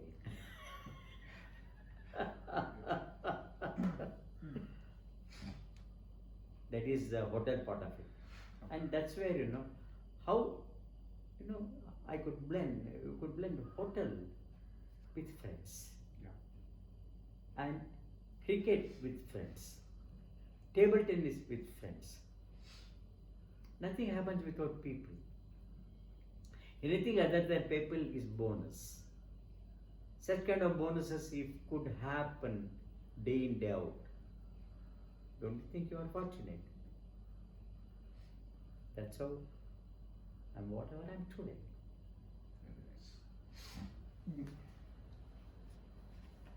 So even in college, were you very fashionable? Did you like experimenting with and wearing new attires? you touched upon various attires during your childhood. Brilliant question, but very sad to answer. For the simple reason, I never wore anything other than pajama and shirt. White shirt, white pajama. That's all we could afford. And do you believe it? What I was called in Mysore, I just had 2 or 3 pajamas or 2 or 3 shirts, invariably white. White pajama, white shirt. Entire college knew me as Tinopal Chandu. What is it? Tinopal Chandu. Okay. Because only those 3, there used to be a detergent called or additive called what you get as here some fresh up or whatever you call, you put it in the machine, a whitener, unlike your blue, which is more of predominant white. Blue is blue, bluish white. It is predominant white. Real white. Real white. Invariably I would wear such shirts, such pajamas. Not one day have I gone without ironing. Not one day. And we never had electric iron at home. Every Saturday or Sunday, whenever I didn't have my sports activities, I would light up iron box, iron one, and all of them, my sisters or my uncle, they would, please do mine also, I would help them. I would iron their clothes. I never spent even a pipe for getting it ironed. That's how I looked at money. It worked for me. Sir, do you remember your first workplace? And tell us something about how did your career start? My career started in 1970. And after BSc, for a couple of years, I didn't have a job. And first I went for a couple of interviews in a school in Chenpatna, and for one representative with SEBA. Later on I got a call for the post of storekeeper from Bharat Electronics. So 1970 I joined Bharat Electronics. So I joined as a storekeeper with my BSc degree, and I think 14 of us joined together, and all of us are still in touch, and exactly 50 years back, even more than 50 years back. And maybe I got that job in spite of my very poor academic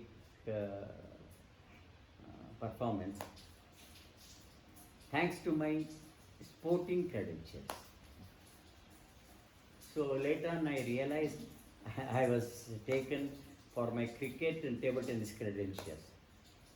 So I joined, and in spite of me being pretty old by those days standards, getting a job, at the age of 25 and even more than 25, I never had the seriousness, I took it like my sports. And first thing I did when I went to we were taken as trainees, and we were sent for orientation course in their training institute. And one thing I remember so beautifully, so around, we were asked to be there around 8:30, and we went by our factory bus, and we were there at 8:30, and the principal, he introduced himself and spoke to us about how we are going to be trained and what we training. before sending us to inside the factory. This was outside the factory, this institution. During lunch break, first thing I asked one messenger or a helper there, where is sports club here? That was my most important thing. And what is the way to get enrolled? And then he said, don't worry, sir. After lunch, when you talk to the principal, you can ask him, he will tell you. So first question I asked the principal was, where is sports club and how do I enroll? He was astonished. And he said, okay. And he got a form from the sports office, and 2 or 3 of us we enrolled. So that was my first thing before starting my work, enrolling myself as a member of the sports club. And my new sporting career, along with my regular work career, started on that day. So we were sent inside for 6 months. We were given training, and during those 6 months we were paid 80 rupees per month. 80 rupees per month, and it was huge for me. I was so happy. 80 rupees, and how much, whatever we could, how much we could do, I can't even, you can't even imagine. I can't even imagine even now. If I go back, I'll be surprised myself. And it was big money for me. And I sent some 30 rupees to my parents in Arsikere. Okay. 50 rupees I had. And in fact, my parents were not here. I stayed with my uncle here, my mother's brothers. And they were, I don't know to what extent I should be grateful to them. I stayed with them for 1 year. They took care as if they take care of their son. I can never ever forget that. That was a beautiful period for me. And now coming back to my work, so I was placed in stores called component stores. And there were one Agnes, one Nagaraja Rao was the boss, and there was one Mariappa. He was our helper or whatever you call. So first thing I did, that Agnes told me was, maybe she was 4 or 5 years older to me, but she had already put on 15 years service. She had joined at the age of 19 or 20. And she told me about a store requisition, a store credit, and store return, and what is a hall rate number, what are those bin cards, what is a rack, how is it stored, everything. And there would be a register called control register. First thing she did was she gave me a bundle of requisitions, about 50, and she told me, you must write like this, with the prefix of I, 42 stroke 0001 for that day. And that's how I started my work as a storekeeper. And I was there for about 2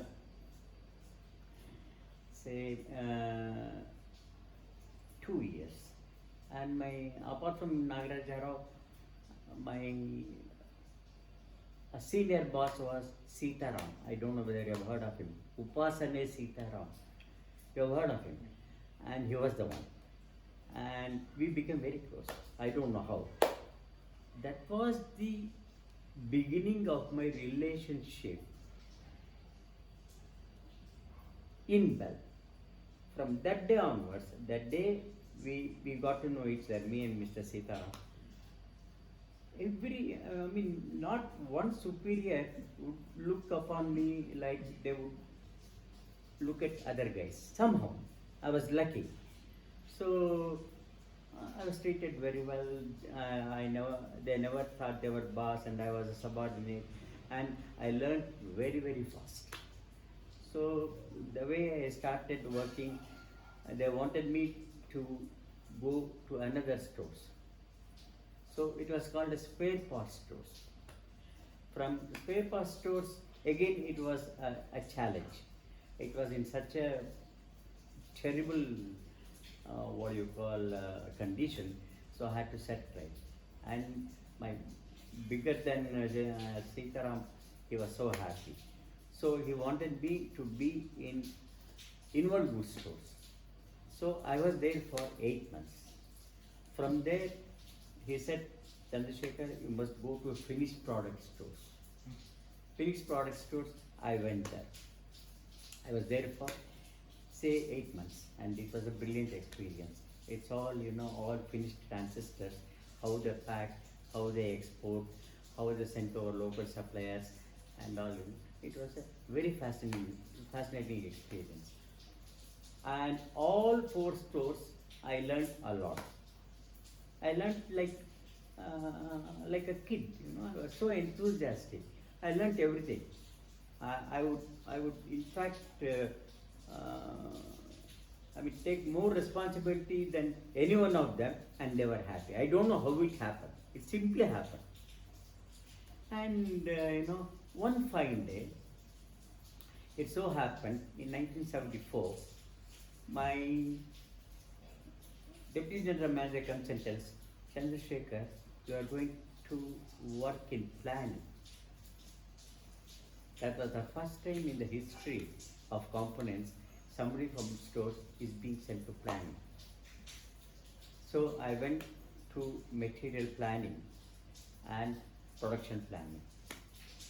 So I worked there for 10 years and I learned so much. And the kind of responsibility I was given, I was astonished. Everybody would envy me. I never even knew they envy me, to be honest with you. I would simply carry on. Simply carry on. In 1984, I hardly had 2 promotions. Being a BSc in a factory, you are nobody. A SLC or BSc, it makes no difference, apart from the induction point. A SLC may get 200, I might get 300. That apart, nothing. And some sort of a new designation. That apart, thing. And responsibility is more. So in 94, what happened? A general manager calls me up. It's unheard of, and everybody would, they were astonished, how come? And he told me, Chandrasekhar, I learned from Mr. Nair, you're doing a very good job. Why not you start a new plan for our new setup in our plating section? And we call it as, we will club it chemical lab, analytical lab, and one what do you call, one more small department which goes along with plating. All these 4 will be constituted as a department, and I want you to set up planning there. I was astonished. How come? Then I said, okay sir. Then asked me over phone. But Chandrasekhar, for that new department, I think we should have a new name. Believe me, spontaneously I said, sir, we will call it Chemical Center.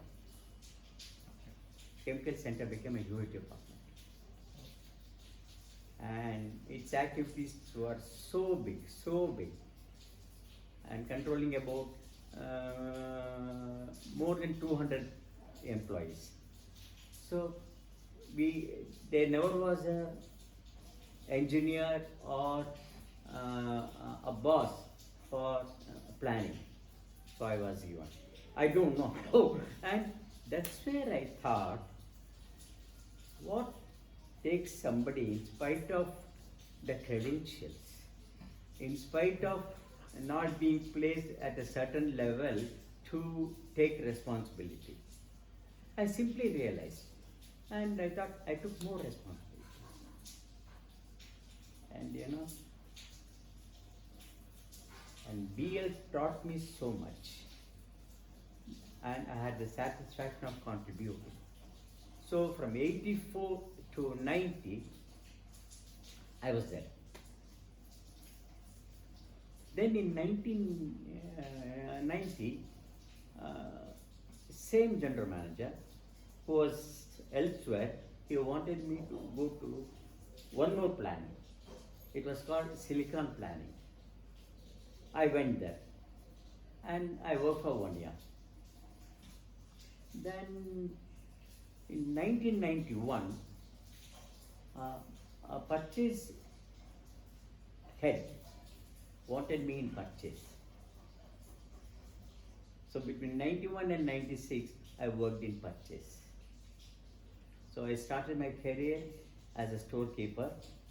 Then I went to planning. Then I went to a new place called Chemical Center. From there I went to purchase. Nobody in those 40 years had got that opportunity. Be in a non-executive. And I mean, I don't brag. I mean, I feel so happy for the opportunity I got to learn. That helped me in creating the library.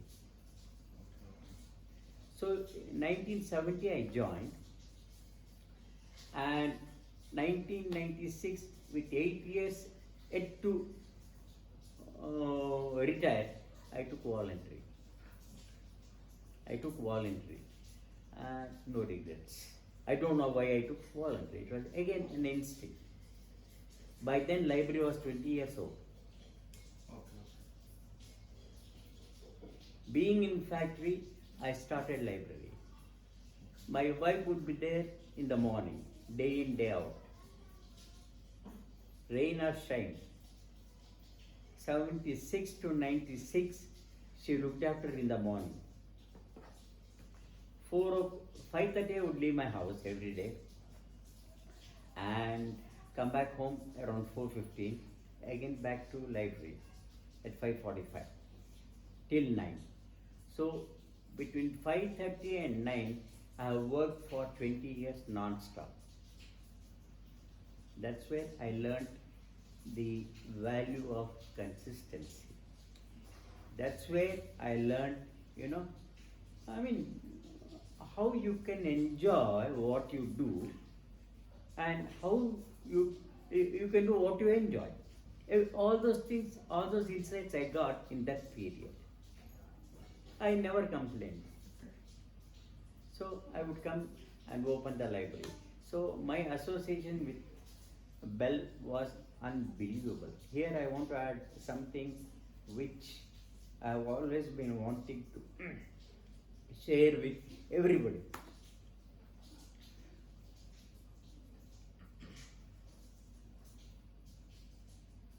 I become emotional when I talk about this. Please take your time. It's okay.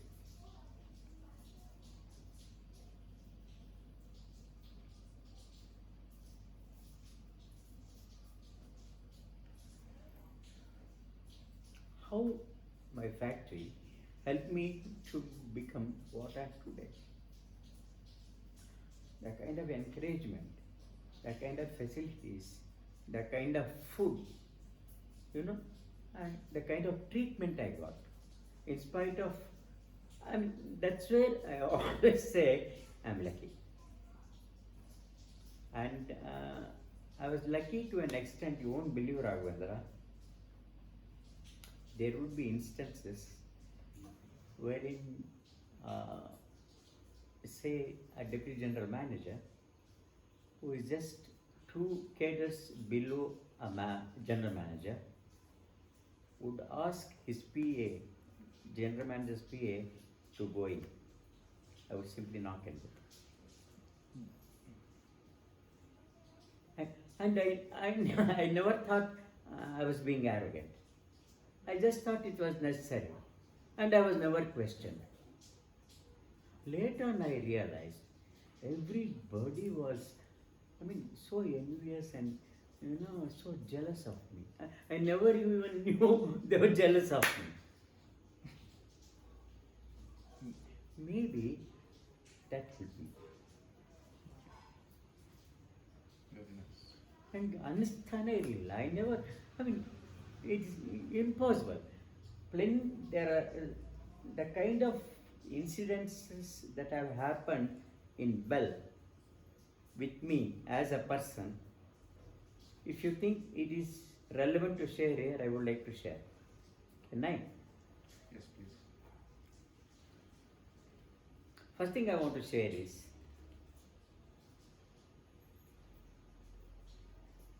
something, it might look very casual or very ordinary, but it was significant those days.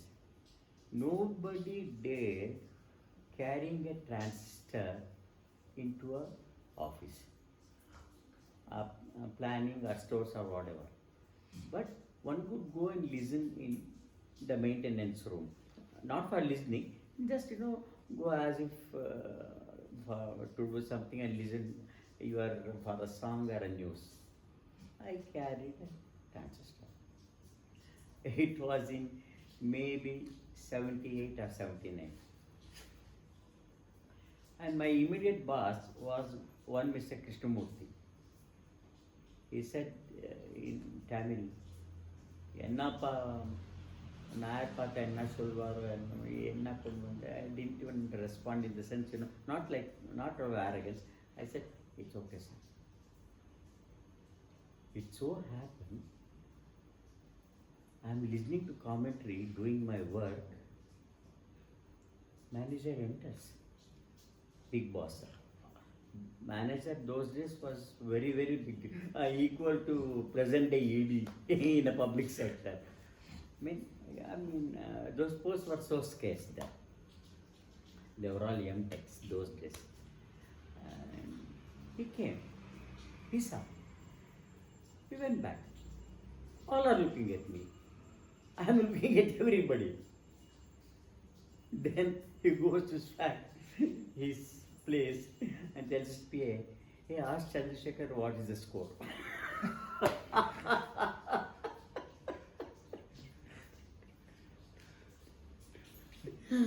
And I can't even imagine.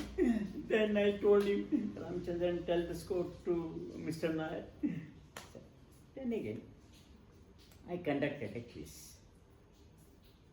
for a test match wherein Vishwanath, Prasanna and all were there, and it was a very big match we played in Madras. I did 3 times. This is the occasion of second quiz I conducted. And I went to my big boss and said, "Sir, this is what I am doing. Why not to fill up a form and pay 50 paise? 50 paise. Maybe, 50 paise. I think 1 rupee." He said, "Why not?" And his peer is looking at me. I gave him. Then after about half an hour, he gives back the form. And there would be about 100 entries. Entire department and a couple of other departments. And me and Sitaram would correct that. And it so happened, my big boss got a third prize of 1 rupee 50 paise. I have to give it. Then I call up the PA. "Mr. Nair has got a prize. Ask him whether I can come and give it to him." He asks him and he tells, No, Chandrasekhar, he's coming there."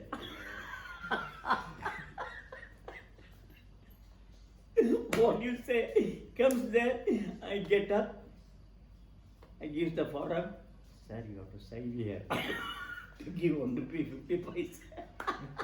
He signs and goes as if, and he's won something big. I could see joy in his face. And everybody, "Hey, what man, what else?" I don't know. This is one of those instances. One more incident I want to share with you, Raghavendra. It so happened, when I was in Chemical Center, we had a managing director, executive director by name Captain Pravala. He was one of the finest executive directors Bell has ever seen in last 70 years. 70 years since Bell is there.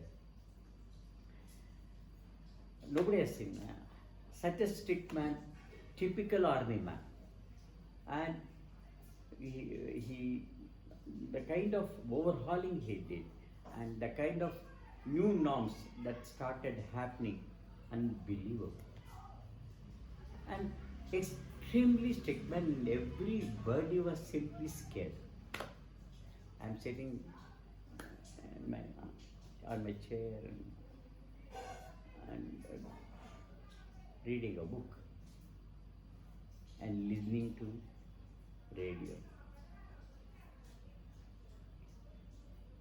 Two offenses, reading and listening. And he comes there. He comes there, walks into the room. I didn't see. My colleague, one Hanaswamy, he's saying, shh, shh, shh, shh. I'm unable to hear. Believe me, I'm unable. I was so engrossed in my book. He's sitting on my table. You know how I'm sitting like the way you are sitting. He's sitting here on the edge, somewhere here. Even then I didn't do. When he started doing 2 or 3 times, I looked up. I got up. I said, good afternoon, sir. So nice seeing you, sir. He was flabbergasted. He had come with our general manager, our deputy general manager, and they were outside looking at some of the sections. Only he had come inside. What are you doing? Sir, I'm reading. What are you listening? News. What book you are reading? Sir, it is Wayne Dyer's Sky is the Limit. What's your name? Sir, Chandrasekhar. This book has saved you.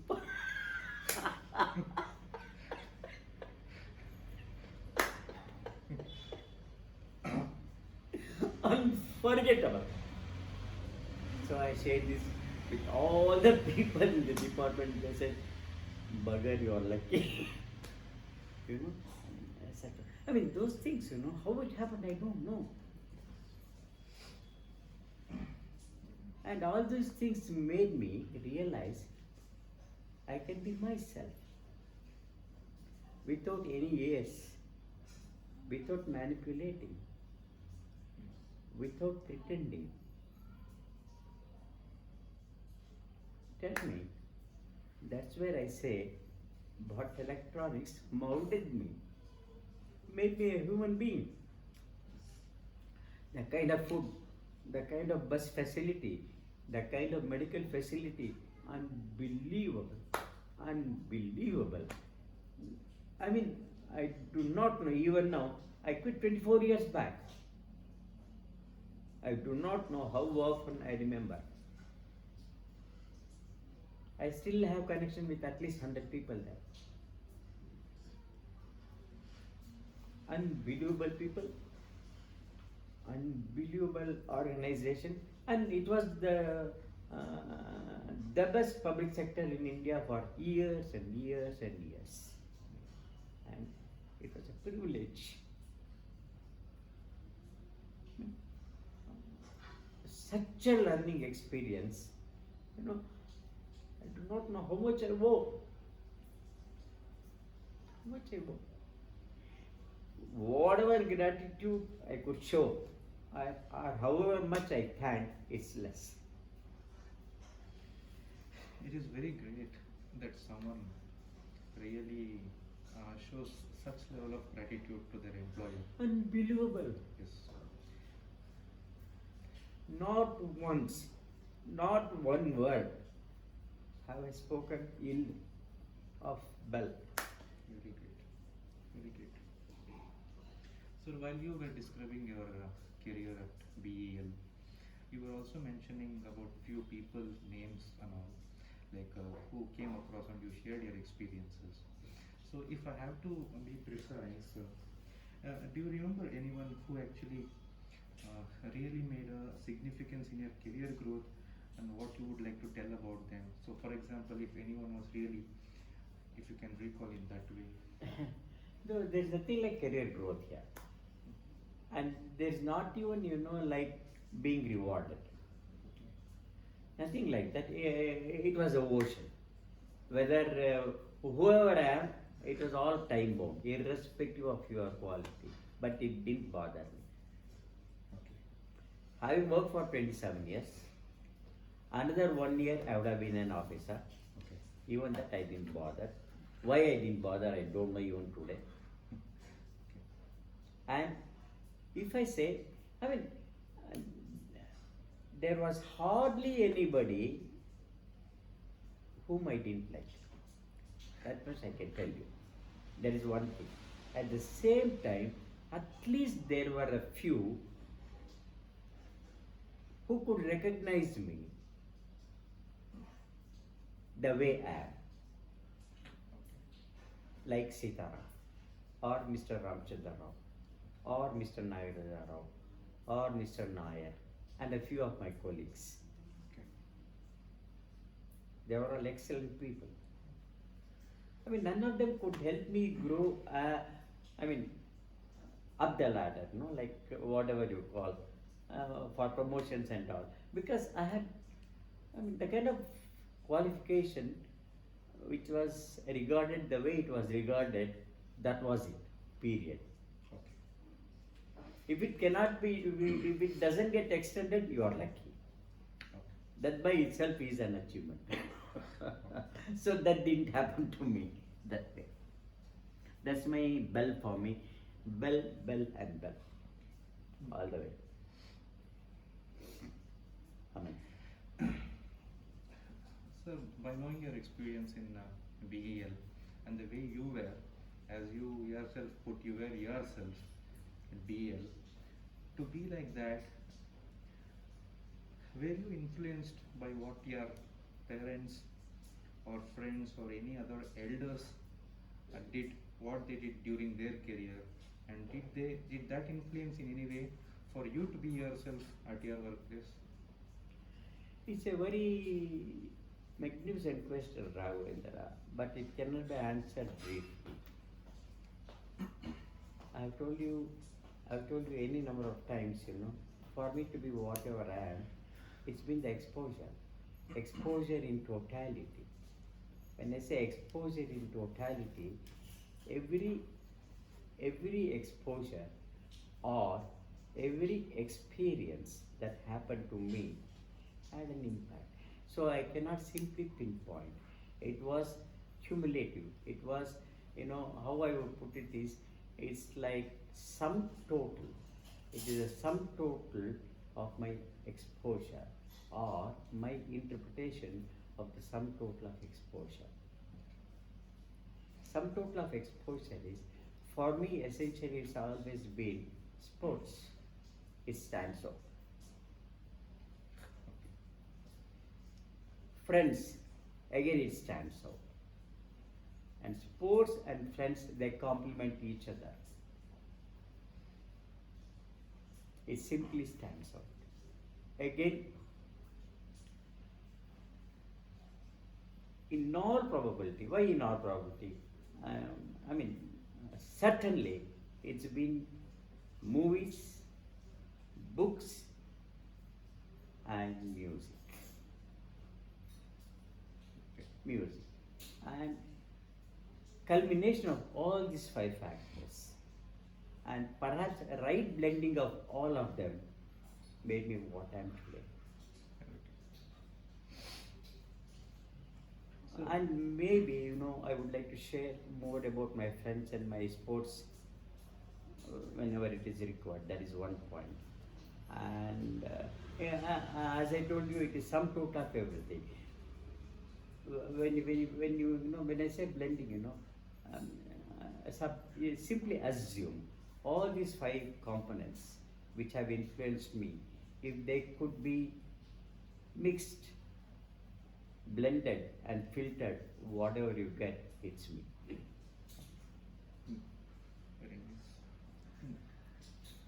So since you have experienced so much of the joy and satisfaction working for a company, I would just like to know, these days most of the youngsters are into entrepreneurship, wanting to start their own enterprises or companies, unlike working for a company. What is your opinion about it and what do you advise? There is nothing like advice here.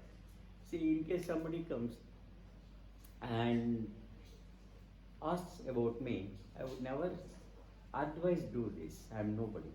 I would only share how I did what I did and how it worked for me. If they could pick an insight or two out of it, it is up to them. So happened yesterday. Same thing happened yesterday. It is just nice coincidence it's happening. I mean, you have asked that question.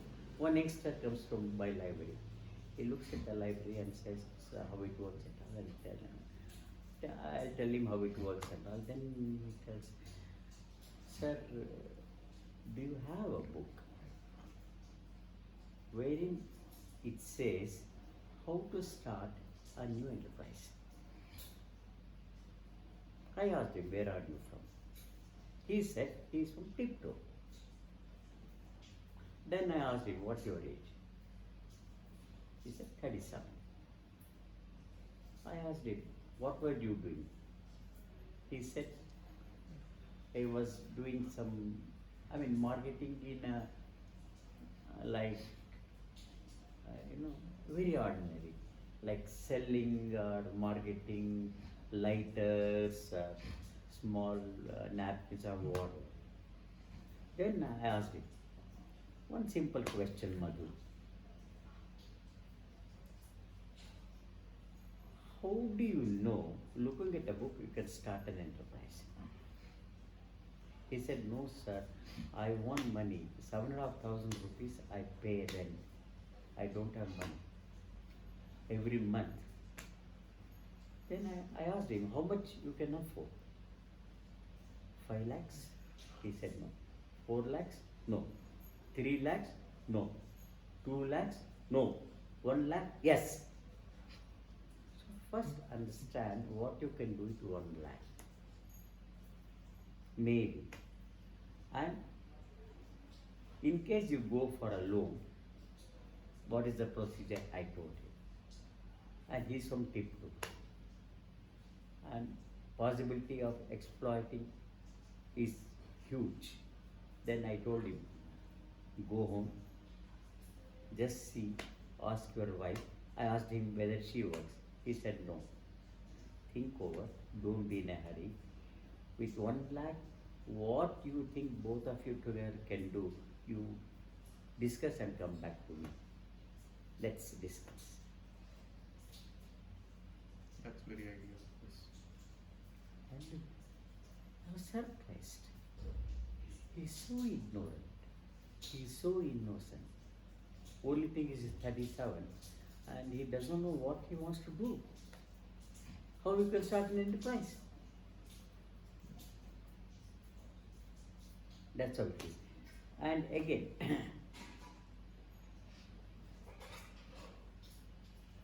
when I look around me, when I look at youngsters, I'm in awe at them when it comes to certain things. Really, I truly appreciate them.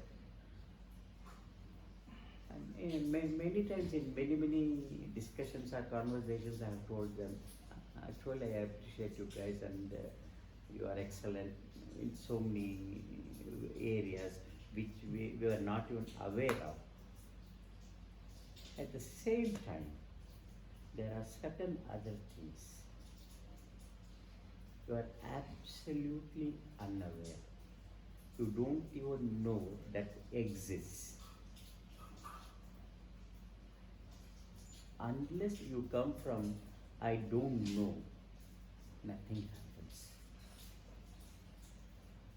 That I don't know is the most important thing. At least maybe I don't know is also enough. Instead of I know it all. That's what is happening. How it happens? Again, how it happens? Anybody for that matter. I've told you any number of times to you, Raghavendra. Whoever I am or whoever you are, it is interpretation of our exposure, period. I mean, it is not even debatable. I tell it with conviction. It's one of the main things. If you can understand that, you can always make 2 plus 2 much better. Sir, what was your opinion about marriage? And was that you who was informed about it, or family influenced you to get into a wedlock? Just curious to know in your words.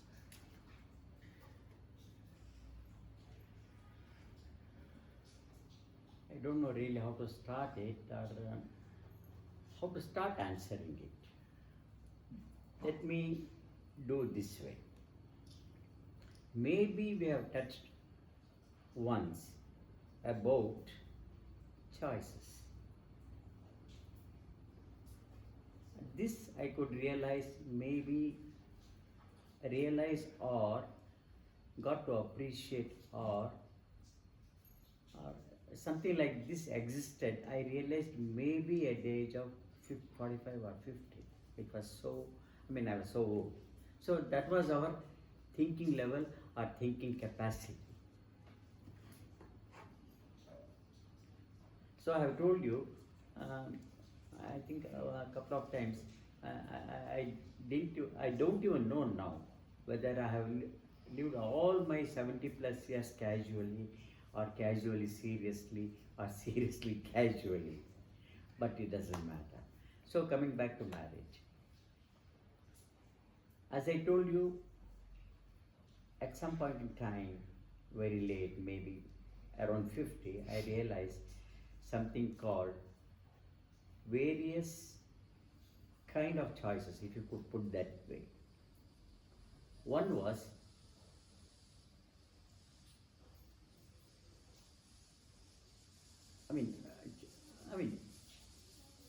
choices will happen according to exposure. Henge ಅಂತ ಹೇಳಿದರೆ it is something like this.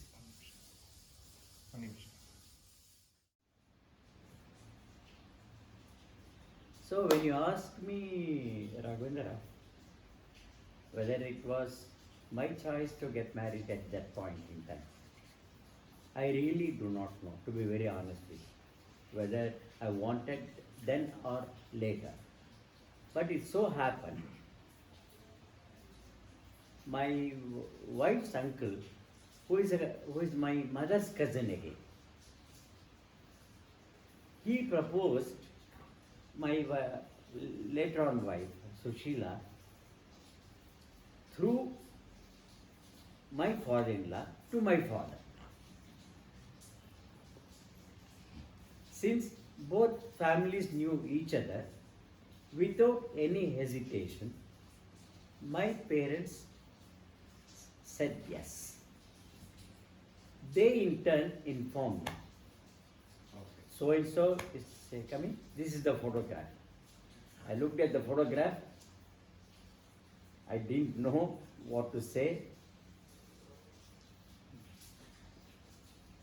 I simply said, okay. It happened. Similarly, she was informed. Maybe she has her own grouse. But it is too late. It is just 47 years old. Maybe you can ask her, you can question her. If you can get the right answer, I'll host you a brilliant party. So that's about my saying yes to my marriage. Okay. How old were you? 29. I was 29. 29. And if I heard correctly, your wife's name is Sushila. When did you meet her first? What do you mean by meeting? But here I want to quote one thing. Between 1962 to 1967, no, 66, we would come for matches in Bangalore to play my league matches for my team. I was studying in Philomenas and I still had not completed my BSc, but I played for my team for 10 years, and between 62 and 66, every year we would make at least one visit and sometimes two visits, and it's so, and and we would stay in a house who was the brother-in-law of our teammate, and incidentally he was a minister in Gandhinagar. Later on he became a minister perhaps, but he was ex-mayor Y. Ramachandra. And my parents-in-law, along with my would-be wife, they stayed there below as their tenants. But I would only keep my cycle there, Okay. go for a match, or to play my match, or to watch match at Central College. Any representative match, maybe MCC or Australia or Karnataka versus Hyderabad, those kind of matches. And I didn't even know I saw her. And maybe I would have seen her once or twice, but nothing happened. Nothing like I never got that to look at her again, or at that age, how guys look at girls. It never happened. Only thing is keep the cycle, go to the match, come back, take the cycle and come back. And later on I could say, and I think one of my sisters-in-law, she said, "Oh, you had a love from then, from 62, you got married in 73. So that's all. Anything you would like to recall about your wedding day? Any Oh, yes. nice Plenty. memories? Plenty. Where did your wedding took place and what? My wedding took place on May 10th, 1973. Very good. In It happened in Davangere. Some 35 to 40 of us, we took a bus from here to Davangere. And those days, those breaking downs were very common. And it happened exactly in between. Okay. We were supposed to reach there for Varpuja at 5 o'clock. We reached at 8:30. Because the bus broke down. Okay. So it was a beautiful journey, all 35 of us, all close relatives. It was an excellent journey in spite of that breakdown. Nobody felt, bored or whatever, because there were people to entertain us, particularly my mother's brothers. One was Dashati Dixit, a big time writer and a very good actor, and he's famous for his dramas like Aliya Devuru, Ajjiyase and all. And I had another brother who was with Kannalaprabha, Padmav Dixit. So they were all such brilliant entertainers. We never felt the distance or the breakdown. And we had enough to eat, like portbodies, checklist, wounds, everything. So that way we never felt. But for the delay, everything went off. Then there was no phone even to convey that we are late. And they were all worried. But when we went, as usual, like any other marriage, I was garlanded. When I got down from the bus, and all of us were took, then Aarti happened, and one puja took place. And it was lovely. It was lovely actually. Not a huge crowd like what we see in Bangalore these days. Or even when we performed our sisters' marriages and all, because Davangere being a small place with limited friends and relatives, and we were hardly 35-40. So it was a simple marriage, and there was no hiccups, nothing like no arguments, nothing. Everything went out beautifully, and I think some 10 of my friends, or 9 of my friends, they came from Mysore. Then, all very close friends, whom now we know each other for almost 62 years, most of them. All of them had come. And it went out well. And then later on we were back. And our journey as husband and wife started. It's been pretty fascinating. Brilliant, what do you call? I mean, it's a brilliant blend of ups and downs. And her contribution is unbelievable, and I truly appreciate that. So that I think we can talk later. Now, since you have touched upon it, I would like to know from your words, what is that you like most about your wife, and how much do you think her contribution has attributed to your success and to what you are today in life? Plenty. Enormous. I'm proud. Sometimes maybe not very proud. That's the way life goes. And where I appreciate her. When it really matters,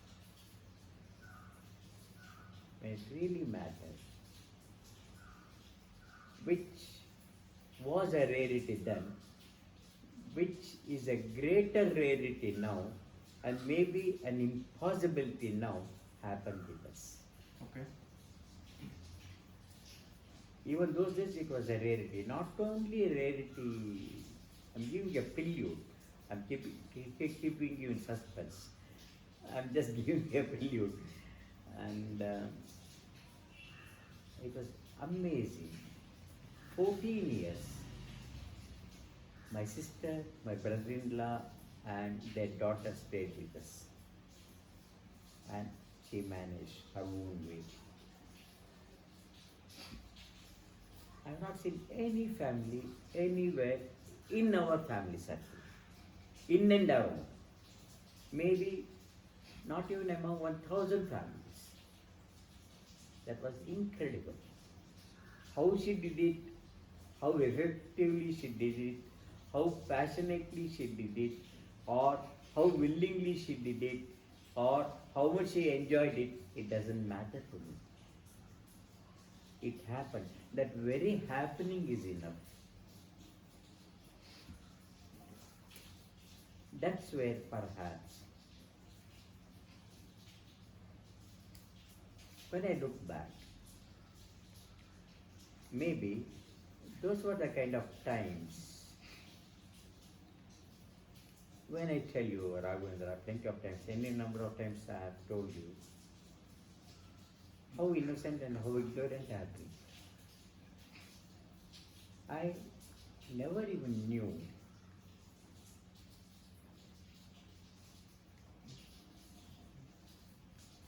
the kind of,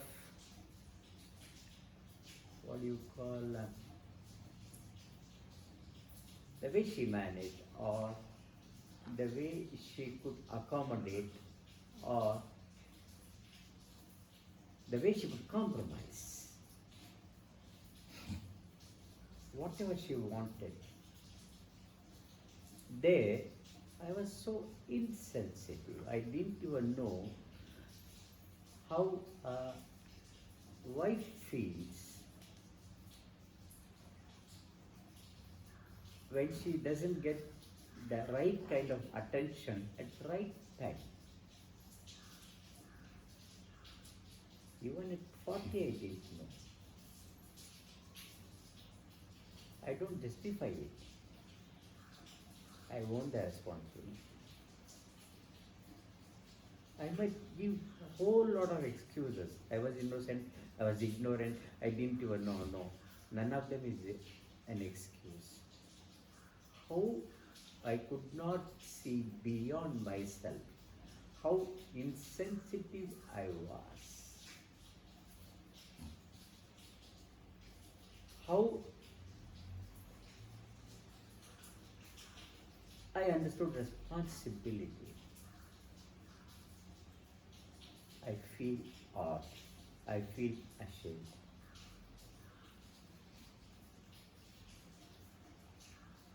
Not once did a showdown happen. So I took for granted everything is rosy. I would not call everything was terrible, but it can never be terrific.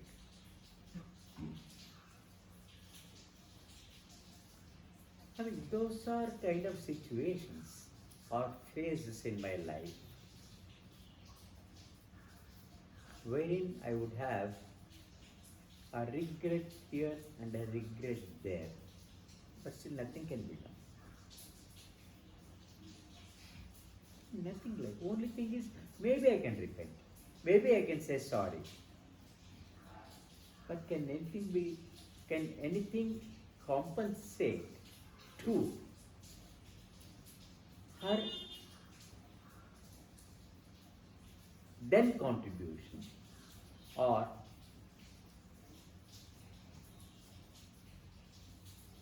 her way of getting along?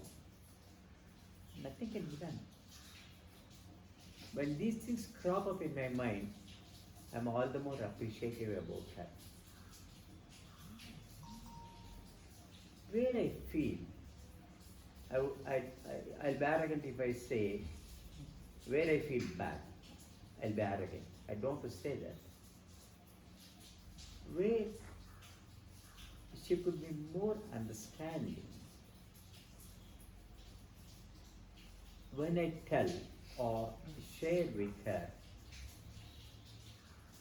whatever I did, she's unable to get it. That's where I'm worried once in a way. But it doesn't matter. Even that doesn't matter. This is very, very personal, I know. I don't think many people would share this way. But I'm very honest. I want to share. It's not, marriage is not about roses. It's all about thorns plus roses. So, at some point in time, I also felt, it's all about, and I would pat my back at the way my wife conducted herself. I would pat my back. But I should have patted her back. Great. Great. I feel bad.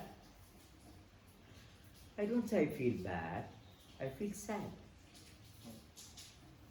I feel uneasy with all my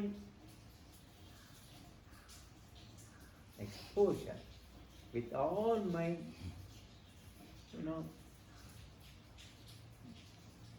my ability to blend. How could I fail? Why I was so ignorant? Or did I pretend to be ignorant? Or did I overlook? It's very tough. But I know it happens in every marriage. I mean, I'm not worried about other marriages. Each one has his own way. Ultimately, marriage is all about BA. You know what is BA? Balancing act. So I have learnt it my own way, and I have done it beautifully my own way. I am proud in spite of all this. Because it cannot be repelled. It could only be spoken about. It could be spoken about time and again. If I start speaking about that time and again, I'll be more complete. But everybody need not be so. Maybe they're more hurt. That's where the BA comes into play.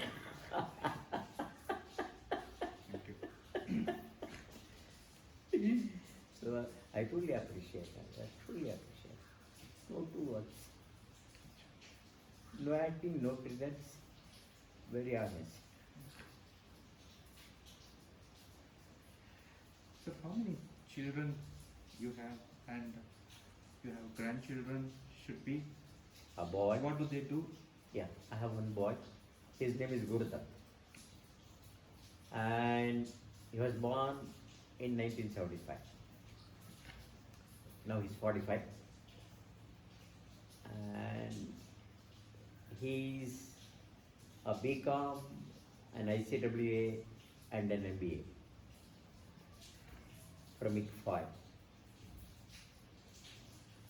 And my daughter-in-law, Divya, she's a doctor from BMC, MRCP from UK, and maybe a fellowship or whatever. I really do not know much about it, whatever. And a grandson, Arnav. And he's 15 now.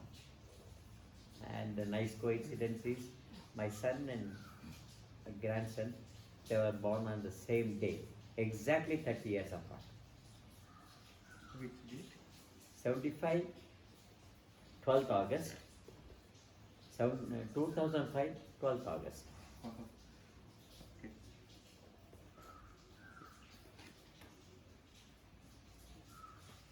And they live in England.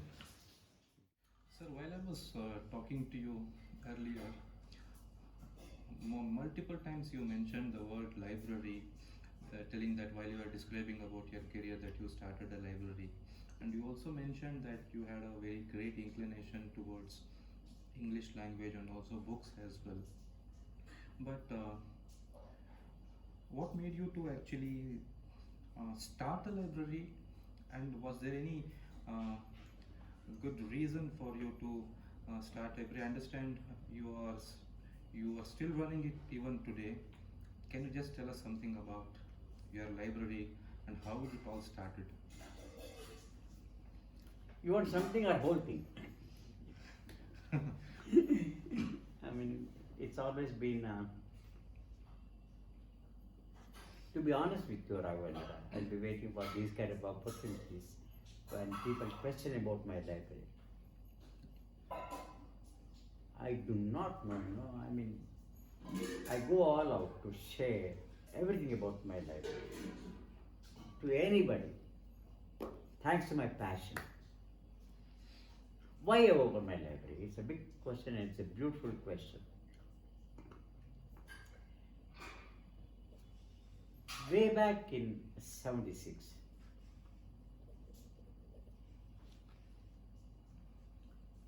when we were married only for 3 years,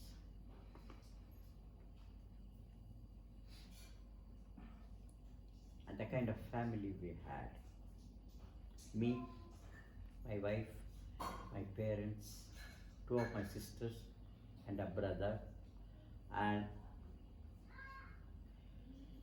for some time a cousin were together in a 1-bedroom house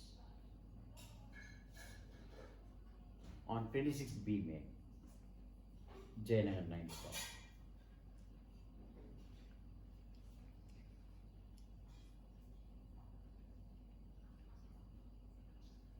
Those days, just after getting my salary, one thing would invariably crop up in my mind. What's happening, man? Every month you have to borrow something to make ends meet. I would not tell anybody that I'm borrowing, and I was the only earning member for the entire family. Though my father had retired, his pension had not been settled. But I didn't know the kind of responsibility that was on me. I just thought it is the way. It's simply the way. I never thought it's my responsibility or what. So every first once I took the salary, first thing I would do would be to pay 100 rupees rent to my owner who stayed in Akipet. So I would take my BL bus, get down at Shantala, walk down, pay the rent, come back. My salary then was around in the vicinity of 500 or 550 maximum. So after paying that and the kind of take home salary I had then, maybe about 250 would be there left over for the entire family. My sister and my brother still studying, but fees was not much. But still, one thing always happened in my case. I shouldn't say I don't have money. Somehow, I don't know how it happened, why it happened, what is the source or what's the cause of the matter. How did it get into my mind that I shouldn't say I don't have money. But in spite of all that, I didn't have money. I had to borrow month after month after month. One day I was, how long? How long I can do that? I'm 32 now. Maybe that was the first sign of awareness in my life.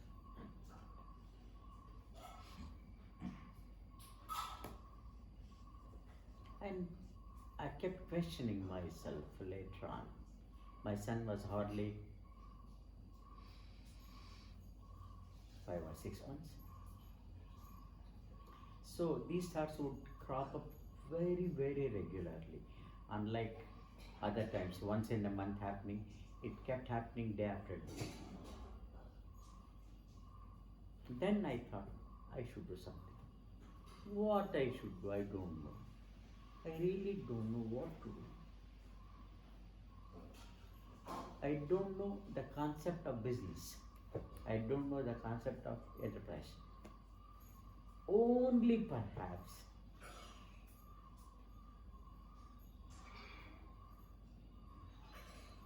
some sort of a consolation was at the exposure of running the show in my uncle's pharmaceutical shop, medical shop we call now, then it used to be called as drugstore or pharmaceutical shop. So that experience I had. So those days, maybe in 1960 or 61, my uncle would drop in, other uncle, my mother's sister's husband. I told you, he was the principal of Gulbarga College of Engineering.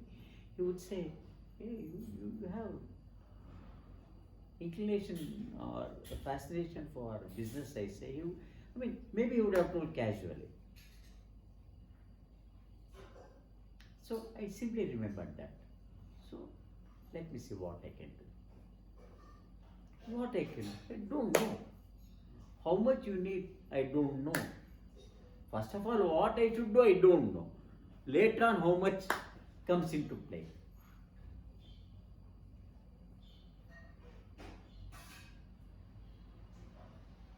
At that instant, I could recall one of my well-wishers. Maybe I would have shared with him, I must do something or whatever. He would have said, why not to open the library? That was there. That would have happened maybe in 74. So that was there, recorded. Suddenly, those thoughts intensified. One day, my regular routine would be coming back from home, from factory at 4:15, have my tea or coffee, go for my tennis ball cricket. I never bothered about my wife. I never bothered about anything. I didn't know I should bother even. One day I was walking down on 9 block main road that leads to Raghavendra. Suddenly, I don't know what made me look on the right hand side. I saw a board missing in front of a shop which existed previous day. Suddenly I stopped. Went to that house, knocked on the door. Very sudden, no planning, nothing. One Mr. Nagaraj was the owner. Then I introduced myself. I told him, I'm Chandrasekhar sir. I stay 2 roads behind yours. I saw a board yesterday, it's not there. Has he closed down the shop? He said yes. Then can you let it me, give me for rent or whatever? In my own way I asked. He said yes. Then he called me in. I went inside. Then he said he was an officer with Aegis. Aegis something, I think, something like that. And he asked me, what do you want to do? I said library. How much rent are you ready to pay? Very smart man. And he's smarter because I was so terrible. I was so ignorant, so innocent. My only understanding was how much I can pay. So big library. I said 100. Later on I realized previous man was paying 60.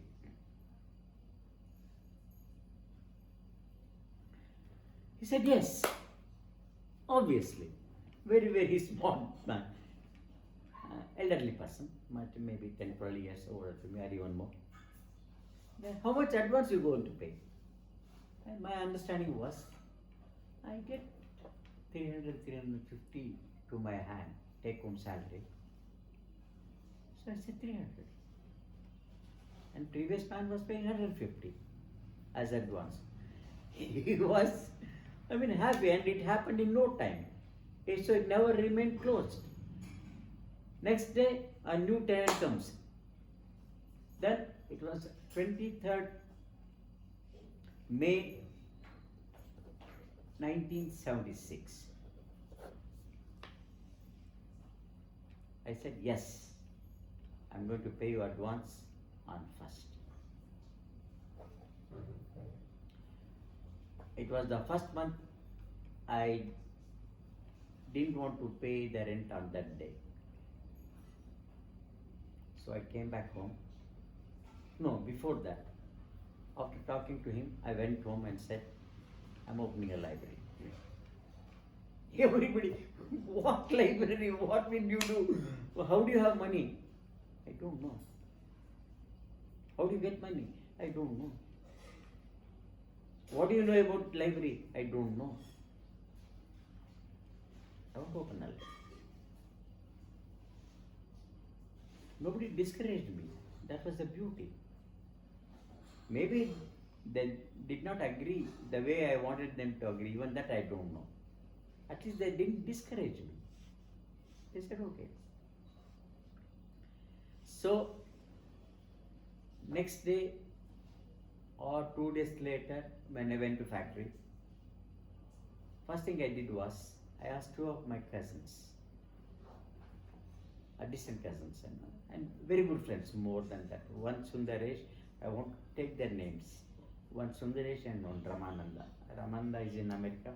Sundaresh is there in Mahalakshmi Dow. They are a bit younger to me, 5, 6, 7 years or whatever. They were placed at a better level in my factory. One was an engineer. Other one, though younger to me, had a better experience, and he never had any, both of them didn't have, huge responsibility. I asked them, hey, look, I say, I want to open a library, man, what you can do to me? That was the question. Both of them said, somehow, almost simultaneously they said, I'll pay you 250. So both of them agreed to pay 250. One man made to pay 250, other fellow said, I'm not going to pay. I'm going to get 250 worth rupees books. You must come with me. I said, yes, sir. So same evening I came back home and I told everybody I'm taking. So same evening I went to my father-in-law. I asked him, I'm opening a library. Can you lend me 1,000 rupees? Oh, yes, why not? But wait, you must take it back. I'll return it 6 months down the line. Hey, why are you worried about returning? And no, only when you say you are taking back, I can take 1,000 rupees from you. Okay, he said with all reluctance. I took 1,000 rupees. 1,000 plus 500 when my 300. With 1,800 rupees, I started the library. My father, in his own way, got furniture done at a very, very minimal rate. So grateful to him. All his limitations, he did. So, from that day onwards, that was maybe 27th or 28th of May onwards, first thing I would do after coming home from the factory was go either to Balapet or MG Road to buy old comics and some old books. Here, I want to add one thing. I had some idea about books my own way, because for the kind of reading I did as a student. And first ever book I read was Dale Carnegie's How to Influence and Influence People at the age of 12. At the age of 12. And it had its own impact about on me. And that I think I should share later when it is required. And that was the first book I had read, and along with that I had read Perry Mason, and I had read Agatha Christie, then I had read Triveni, then Doyen of mystery writer in Kannada, Narasimhaya, and a couple of books of Tarasu. So that was my experience when it comes to books. So I knew what to buy. So similarly, I started buying, and I asked a few of my friends in Bell who were running book clubs within the factory.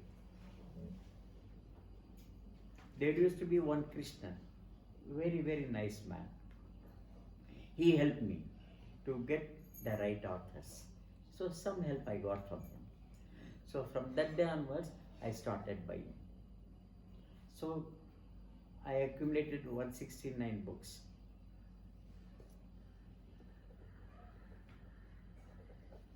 So on 26th or 27th of May, when all this were happening, me and my wife decided we are going to open the library on 12th June. Vada Savitri Hunnime. She said it's a good day. Maybe that was the only thing I listened to her. And I appreciate her for that. So 12th June was set. But no infrared. Only thing I have is some 1,000 plus rupees in my hand. Nothing else. And as I told you, I started buying old books, old comics, and some new books, so that it might give an appearance. Because one of my cousins, he bought it for me.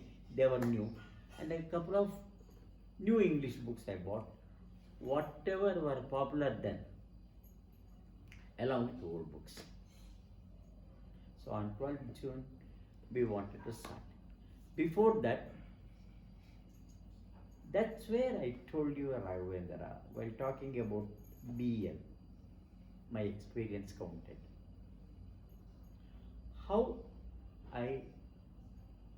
What I did in planning, what I did in stores, what I did in purchase.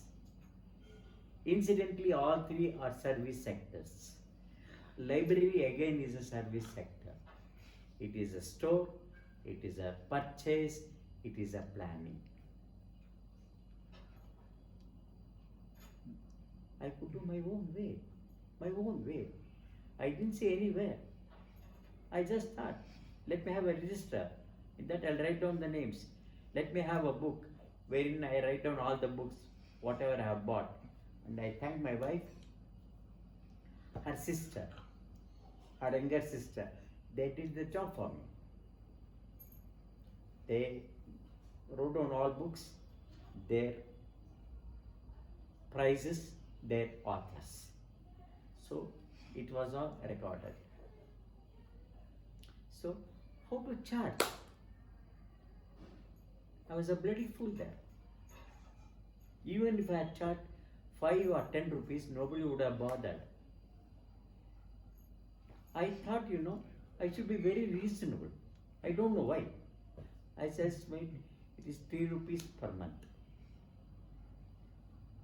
5 rupees to enroll yourself. Just 1 rupee for kids. And it started. So as I told you, the main intention was to get some more extra money to make ends meet. That was the main intention. Again, in that main intention, how much I should get? I thought, say about 100 rupees a month. So accordingly, I started charging. Poor planning, but doesn't matter. Doesn't matter, no regrets. Started with 3, and she started looking after in the morning. After sending my son to school, no, he was 10 months old. So my mother would take care. She would be in the library at 11 o'clock. Just one Sudha, one Taranga, like that. Simply we started. We never knew what we were doing. We never knew where we are heading. We never knew how much we are earning. I never knew what is it, how you calculate a loss or a profit.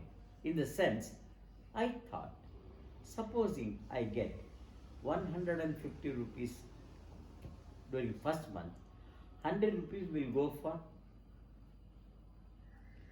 rent, maybe 10 rupees for light, 40 rupees is my profit. Happy. I never knew one should think about the time spent by each individual and calculate accordingly. I never knew. My intention was the end product, 40 rupees per month, and I was astonished. We made 70 rupees first month. I think I have got records. I think I can show you sometime later how much we made on the first month. So it started happening, and I wanted 3 to 5 rupees per day. It happened. At certain point in time, I wanted 100 rupees, 200 rupees, or 5,000, 2,000 rupees per month. I got it. At some point in time, I wanted 5,000 rupees. I got it. At some point, I wanted 10,000. I got it. I went up to 20,000 rupees per month. I got it. That's where I call. It was not, I was never for money, and money became a beautiful byproduct for me. And not once did she say, it's tough.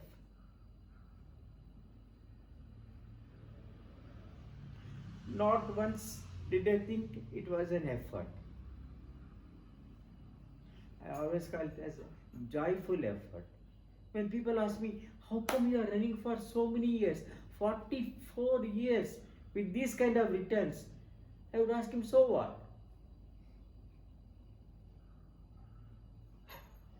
What I have got out of library, you cannot measure.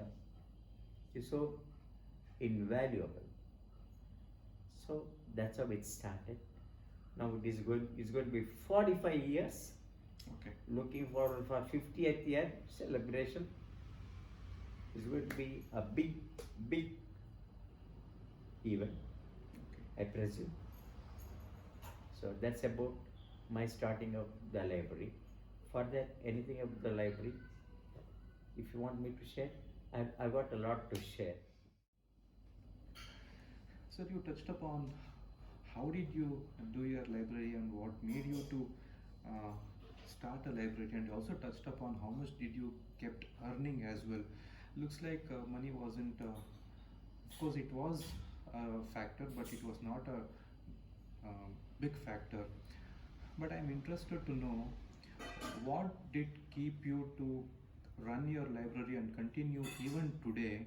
There should be something else which is driving behind. What are your experiences with people after you started this library? What keeps you motivated even today?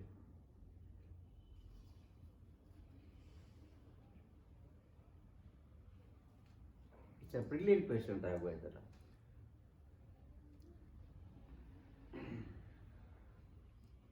Let me see. First thing is gratitude. You might call where gratitude comes into picture here. Look, it gave me 3 rupees, 5 rupees, 10 rupees, 20 rupees per day for a few weeks.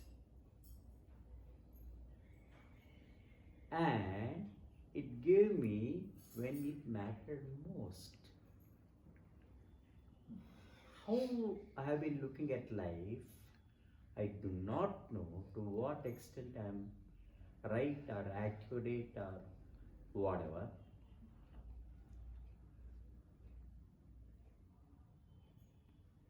When we get whatever we want to get when it matters, it makes a whole lot of difference.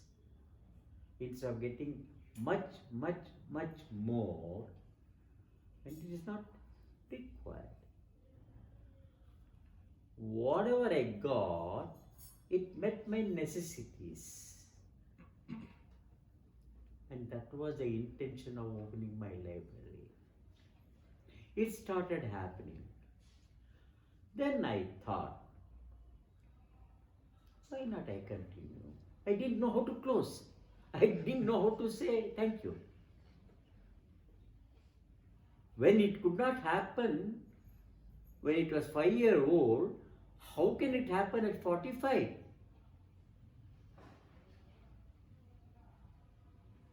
It was passion, it was gratitude, it was passion, and I could recognize that affection, that love, and that oneness between me and my members. The way they could relate, the way a 8-year-old kid shared with me, the way 80-year-old gentleman would share with me, a way 10-year-old girl shared with me, or a 40-year-old housewife shared with me. The way they shared, like as if I'm one of them, as if I'm one among their family. That was love at its best, unconditional. I didn't expect anything from them, neither they expected anything from me. Nothing like manipulation happening there. It simply happened, unconditional.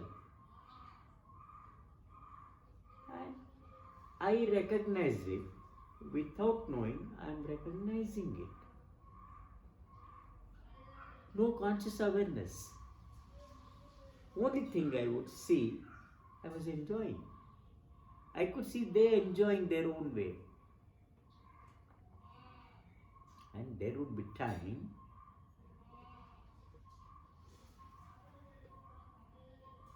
wherein regularly there would be 100 footfalls.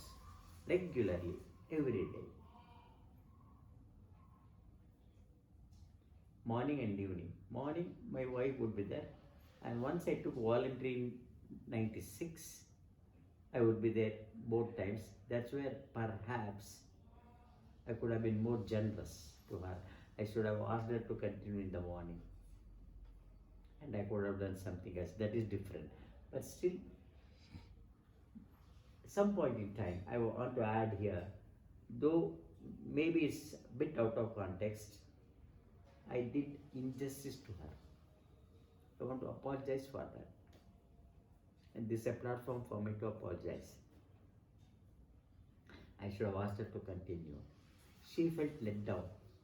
For 20 years, she's run beautifully. One fine day, I say, you need not go.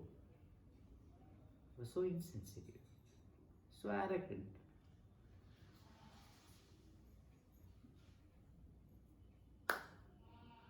So that's how it is. So I thought I should share that, and I shared. There was one day wherein I got 169 people only in the evening. I could attend to one person, 1 minute a person. That was the way it ran. Not big money. Large people, great people with big hearts would come there. They allowed coming there.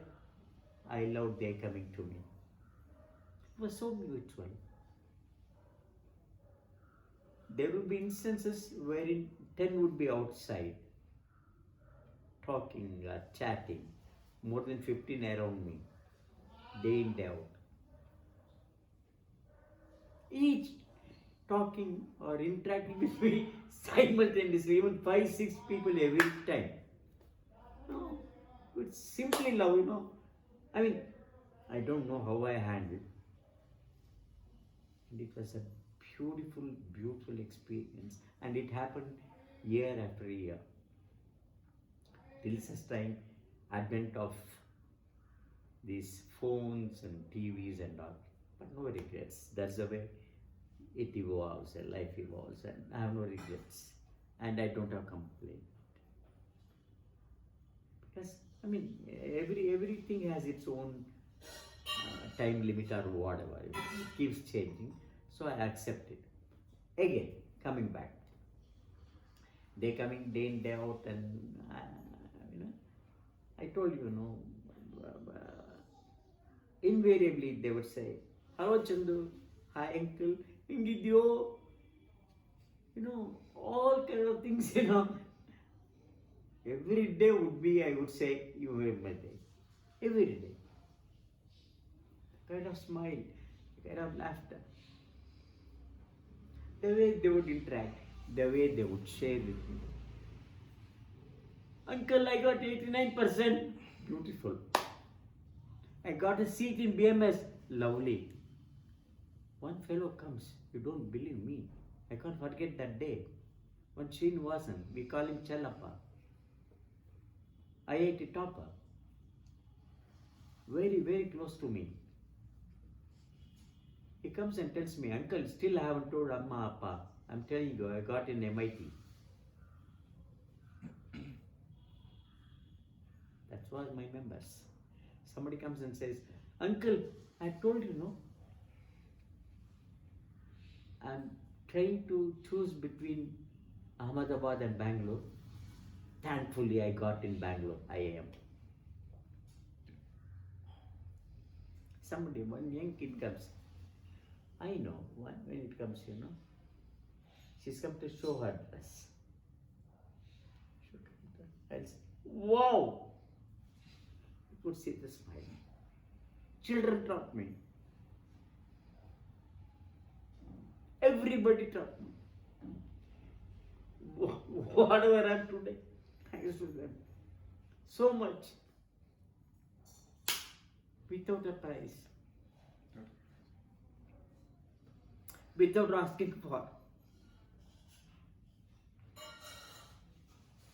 And the way I could see BAs, MEs, MBBS is happening, IIMs happening, IITs happening, Stanford happening, Oxford happening, MIT happening. I would feel as if it's happening to me. I would enjoy every moment. The way they shared their joy with me. And there have been quite a few instances or members who have gone further. I have a member who is a table tennis world ranking fellow.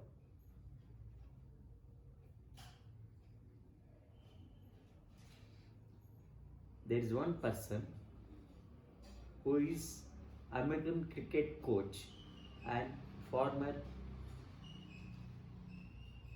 Karnataka skipper, and I would go to him when he was 11 or 12 to bowl in MES ground. How proud I feel. I know a person, an ex-captain, who became very close to me, ex-captain of Karnataka, very close to me, and later became my member. But earlier too, the table tennis and Arun Kumar, they were my members even earlier as youngsters. And there was one person who got a Filmfare Award, Best Actress Award. It was Shweta Krishnappa. Later on she became Shweta Srivatsa or something. Srivatsa. So the kind of interactions all of us had, and all of them had with me, is unbelievable day in, day out. Shweta and me, no, I haven't seen her last 15 years, but still I can recall every moment we were together in the library, which she knows about. That's been the contribution of my members. I'm so proud. Looks like you have been very fortunate enough to having seen both the sides. Being an employee at a company, you have enjoyed so long at BEL as well, and you have the same gratitude. And also being an entrepreneur, running a library where you get to see all walks of people. There again, you have greater stories, and you have been still having so much of gratitude to them for whatever you have got with them. I salute you, Raghavendra, for this question. You read so beautifully. It's true.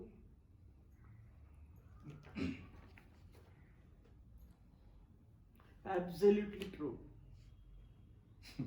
How can I repay? Yes.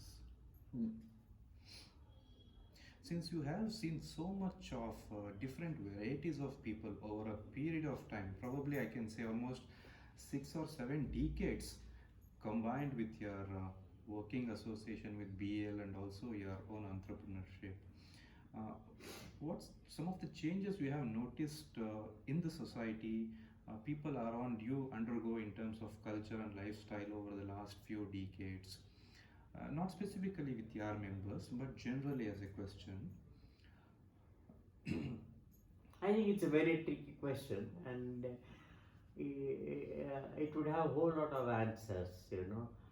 And maybe if you want me to answer offhand, spontaneously, I would say it's part of evolution. It's part of evolution. It's very, very, we see all around us. It was not like this in our times happening. Me telling you, you telling your children, my father telling about me, my grandfather telling about with my father. But crux of the matter, beauty of whatever has happened last 1.5 decades would not have happened for 7 decades. That is the kind of so-called development happening. If you can define development and define development only to money and material and economy, it is simply brilliant. Hats off. But at what cost? Where did values disappear?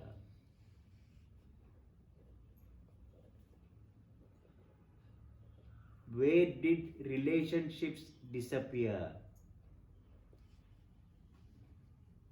Where did sensitivity disappear? Where did understanding of responsibility disappear? Where is the level of integrity now? How much people care for, inverted commas, my word?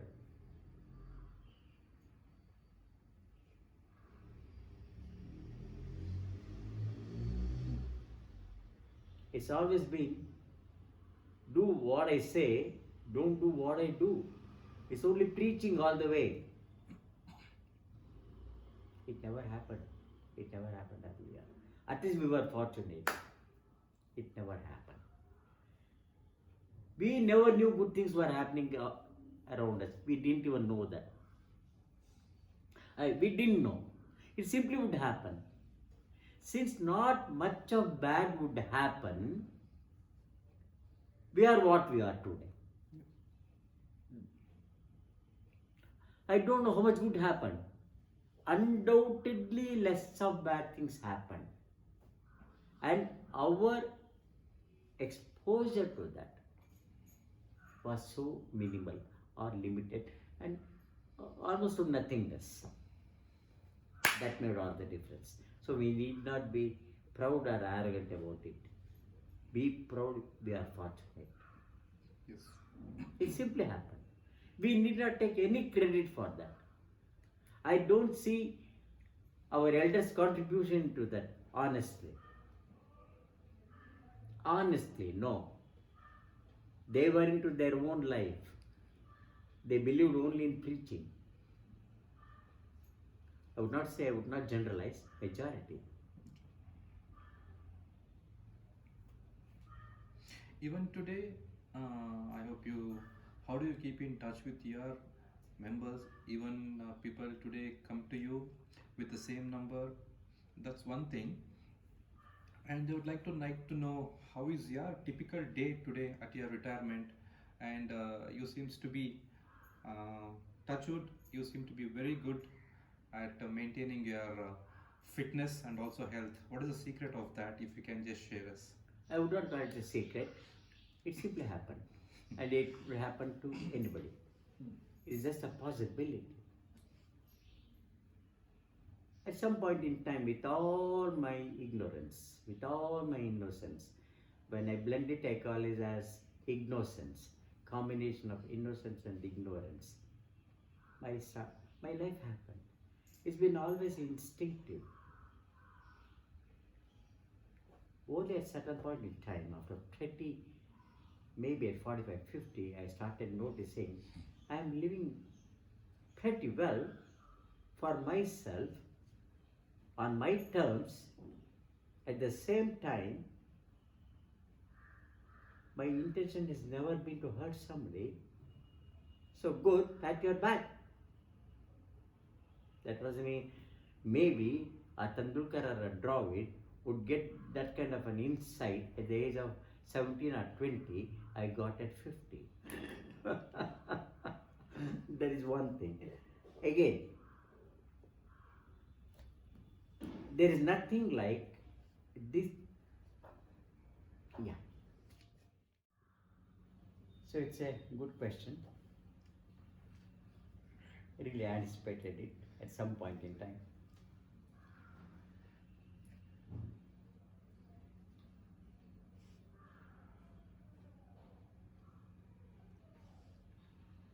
call myself a fitness freak.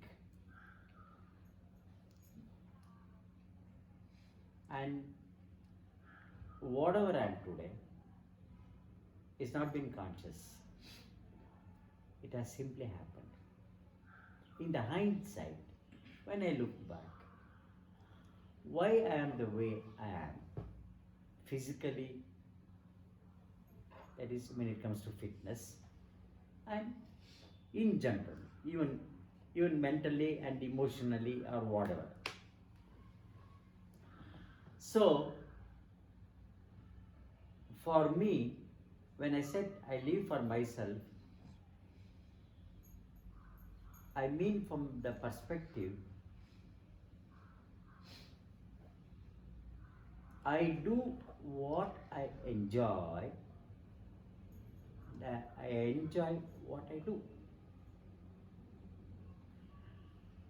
That's my formula in a nutshell. But you should know what you enjoy. And you must enjoy what you do. So,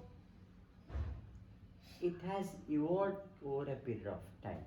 When I started noticing my schedule, right from the age of perhaps 16 or 17, so almost 6 decades, it's been pretty uniform in this sense, not doing the same thing, doing different things to give the same result. So, whatever I would be doing then, I would be doing then consistently. For me, along with gratitude, consistency is the most important word for me as a person. So whatever I do is not just what I do, how I do what I do, and with what kind of consistency. Here,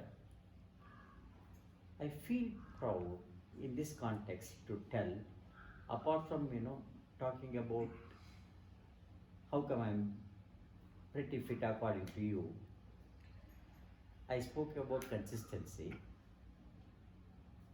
I've run almost 45 years of my library, along with 20 years working simultaneously in BL. It's been the same consistency.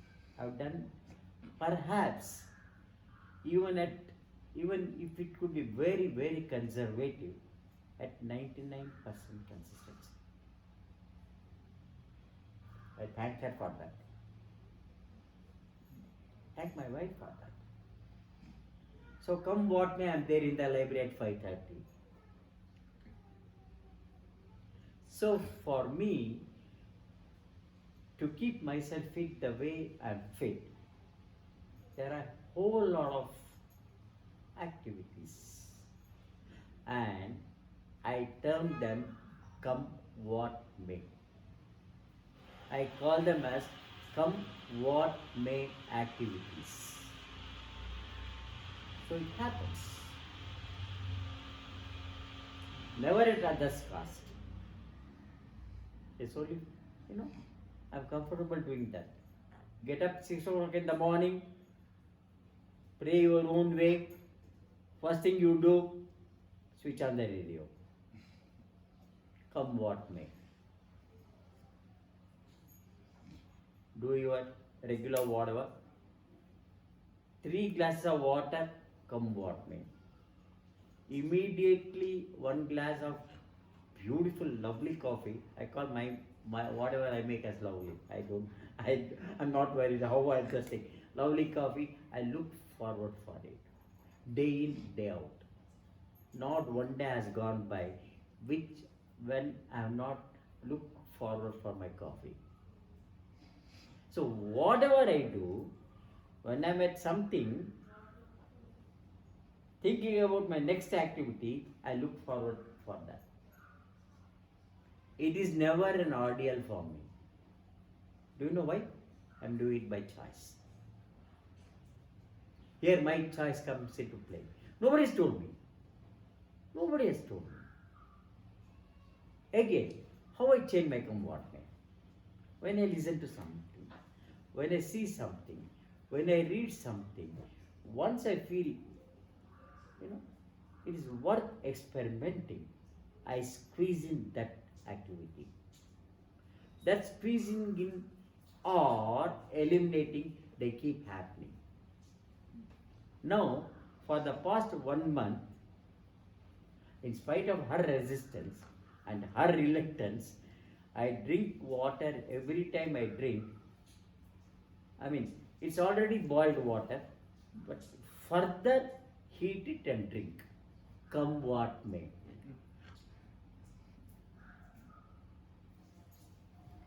In all probability, if you take a record of, say, about 30 days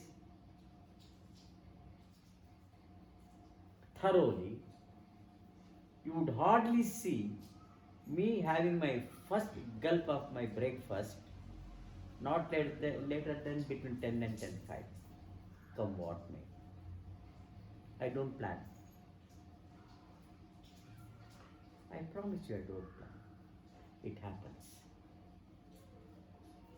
Whatever time I get up in the after my afternoon nap, maybe bit late sometimes and on time sometimes.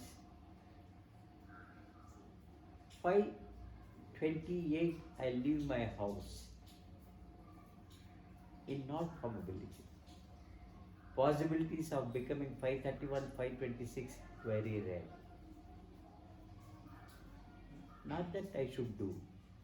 It works. It doesn't happen by force. It happens automatically. So every activity of mine, except perhaps right from the day I remember, apart from physics, chemistry, mathematics, all have happened this way. And no kidding, no exaggeration.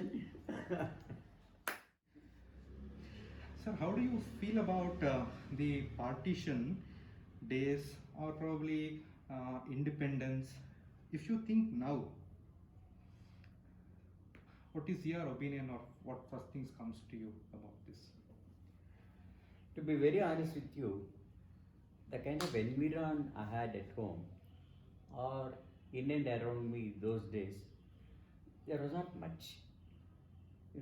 Maybe it was more of we going in a particular uniform, depending on the school, going there with, sometimes they would give a small flag or something, and we would put those whatever, like a badge, and there would be a small parade like thing, then assemble, and then some, maybe one or two songs like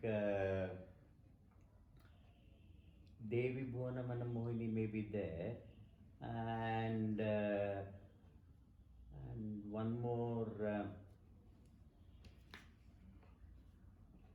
song I'm unable to recall, and there would be invariably somebody which we never even bothered who it would be, and they would do hoist the flag, and we would be waiting for that sweet. And once that would get over, there would be obviously national anthem being played. Invariably, all of us participating, invariably, and participating in totality. We were into that, extremely focused, whatever you call, and that's how we took it. And later, perhaps some sweets. Usually, it would be bundia laddu. Okay. Apart from these celebrations which comes every year, for example, keeping that apart, whenever you think of the Independence Day or the eve of Independence Day, what actually comes in front of you, what strikes you, or what you feel like talking about? Maybe there would not be the kind of urge you would perhaps anticipate by way of answer, but there is still something. It is more of me hearing. Yesterday I could recall me hearing, not me experiencing. Like I would not be there. Maybe it was just after independence and prior to Gandhi's no, I think wait.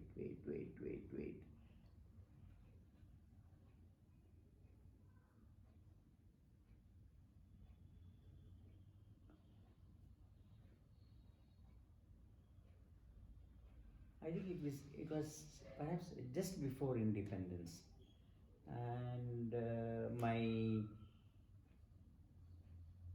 father's sisters, two sisters, and my father's elder sister-in-law, one, and my cousin.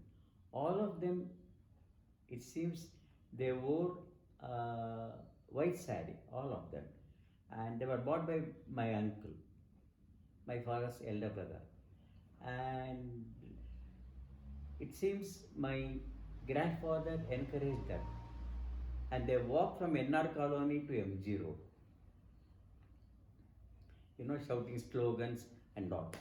And while coming back, they came by jet car, and that I heard my cousin sharing with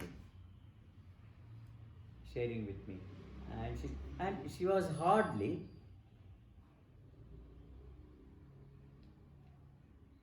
around 7. Oh, She's an excellent lady, an inspiration to me. She's approaching 80, and we are extremely close because we talk everything over phone. That's what she would tell. okay, which you could remember. Yeah, and that I would remember. And again, first thing, I mean, there never used to be that kind of what you call enthusiasm or whatever. I want to be very honest with you. Like we would wait for, or be curious for next day's match, or a release of a big movie. To be honest with you, never it happened. But still, I never, I had great regards whenever I participated in my own way. It used to be 100%. And apart from Gandhi, I always remember two persons. One was Sardar Vallabhbhai Patel, and other one was Subhash Chandra Bose. And I would have heard as an youngster through one of my Kannada teachers about Vallabhbhai Patel. Ukkina Manushya, he would say, and narrate something, but I'm not very, clear about what he told. But definitely would have told me. Maybe when I was, say, 9 or 10. Okay. Maybe in Acharya Pathshala. So all said and done, and you shared your limited exposure with respect to partition days, but still you being at this time now, in your opinion, can you tell what could the governments could have done to handle things differently, not specifically with respect to partition, but with respect to independence, post-freedom struggle? What is your opinion generally? You mean it's about development?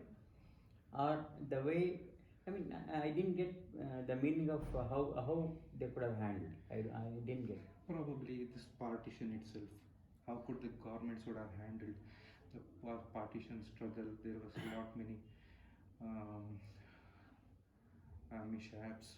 Many people died. How that could have handled? No, it's all speculation, Raghavendra. I'll tell you why. Let me give an analogy. Now this pandemic is happening. When it started in China or wherever, and spread all over like nobody's business, left, right, and center, Yes. before one could realize.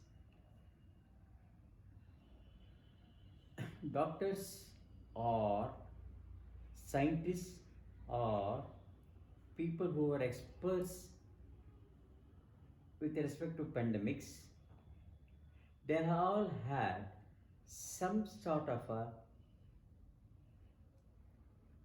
so-called knowledge about it, and they would have viewed like, wow, it's happening, maybe it can be handled and it can be set right, maybe that's how it was. And first thing everybody said was, with the kind of understanding they had, first thing they would tell was, wash your hands thoroughly, don't touch any place. That was the beginning. And we would say day in, day out, everywhere about that. Then they said, invariably you must wear mask. Then it came, invariably you must close your mouth as well as nostrils. When experts did not know, in spite of their experience and expertise, what could be this COVID, people who really mattered when India got independence, our partition started happening or happened, we all think they were all superhuman beings. All were very ordinary. Sorry to say that. I never meant I never mean, when I say ordinary, it's not in a casual sense. All of us are ordinary, to be honest with you. And there is nothing like extraordinary. Extraordinary people, they do things differently. Anybody could do that. For instance, Congress was in place. Congress was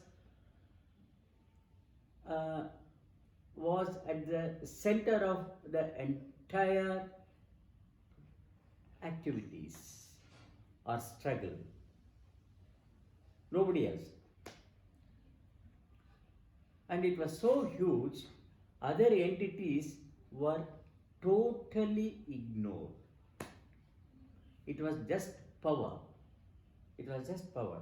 They were so powerful, with somebody like Mahatma taking the lead. Other people manipulated beautifully.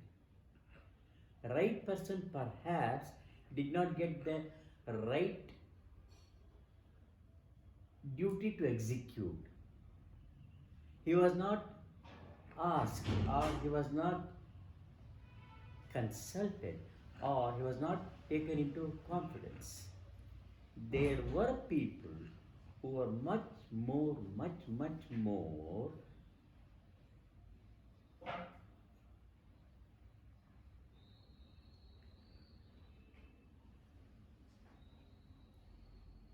with better intentionality.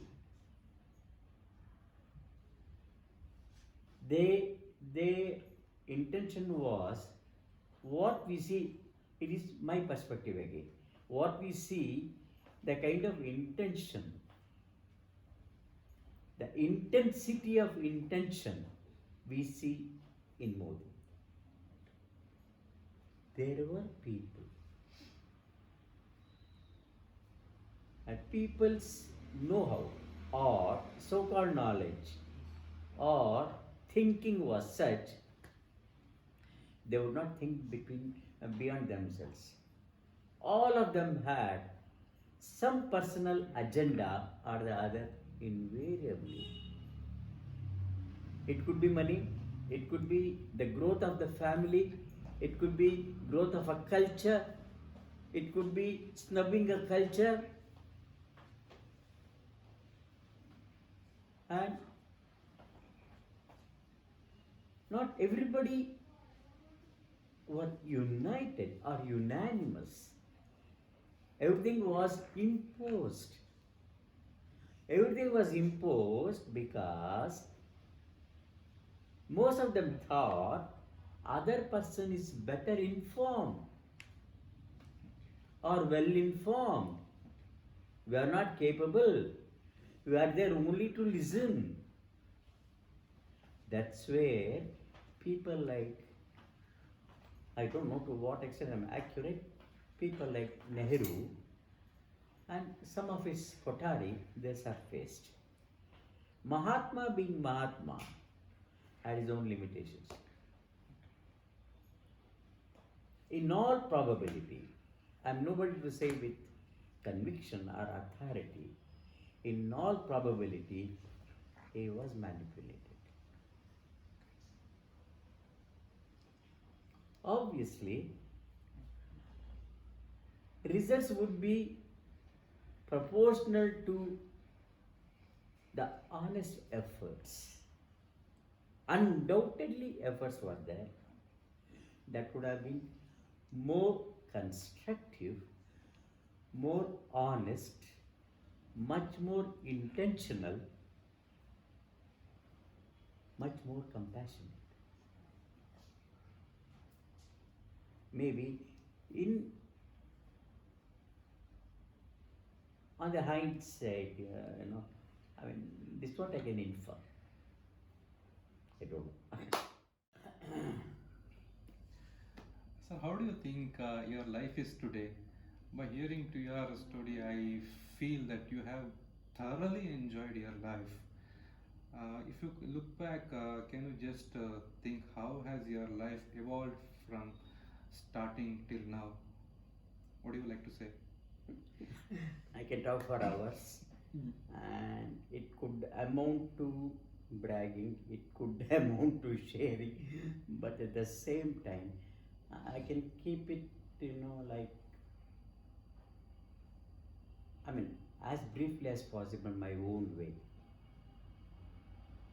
First and foremost thing, if I go back 60 years, 65 years, I can go back till from my age 10, pretty accurately.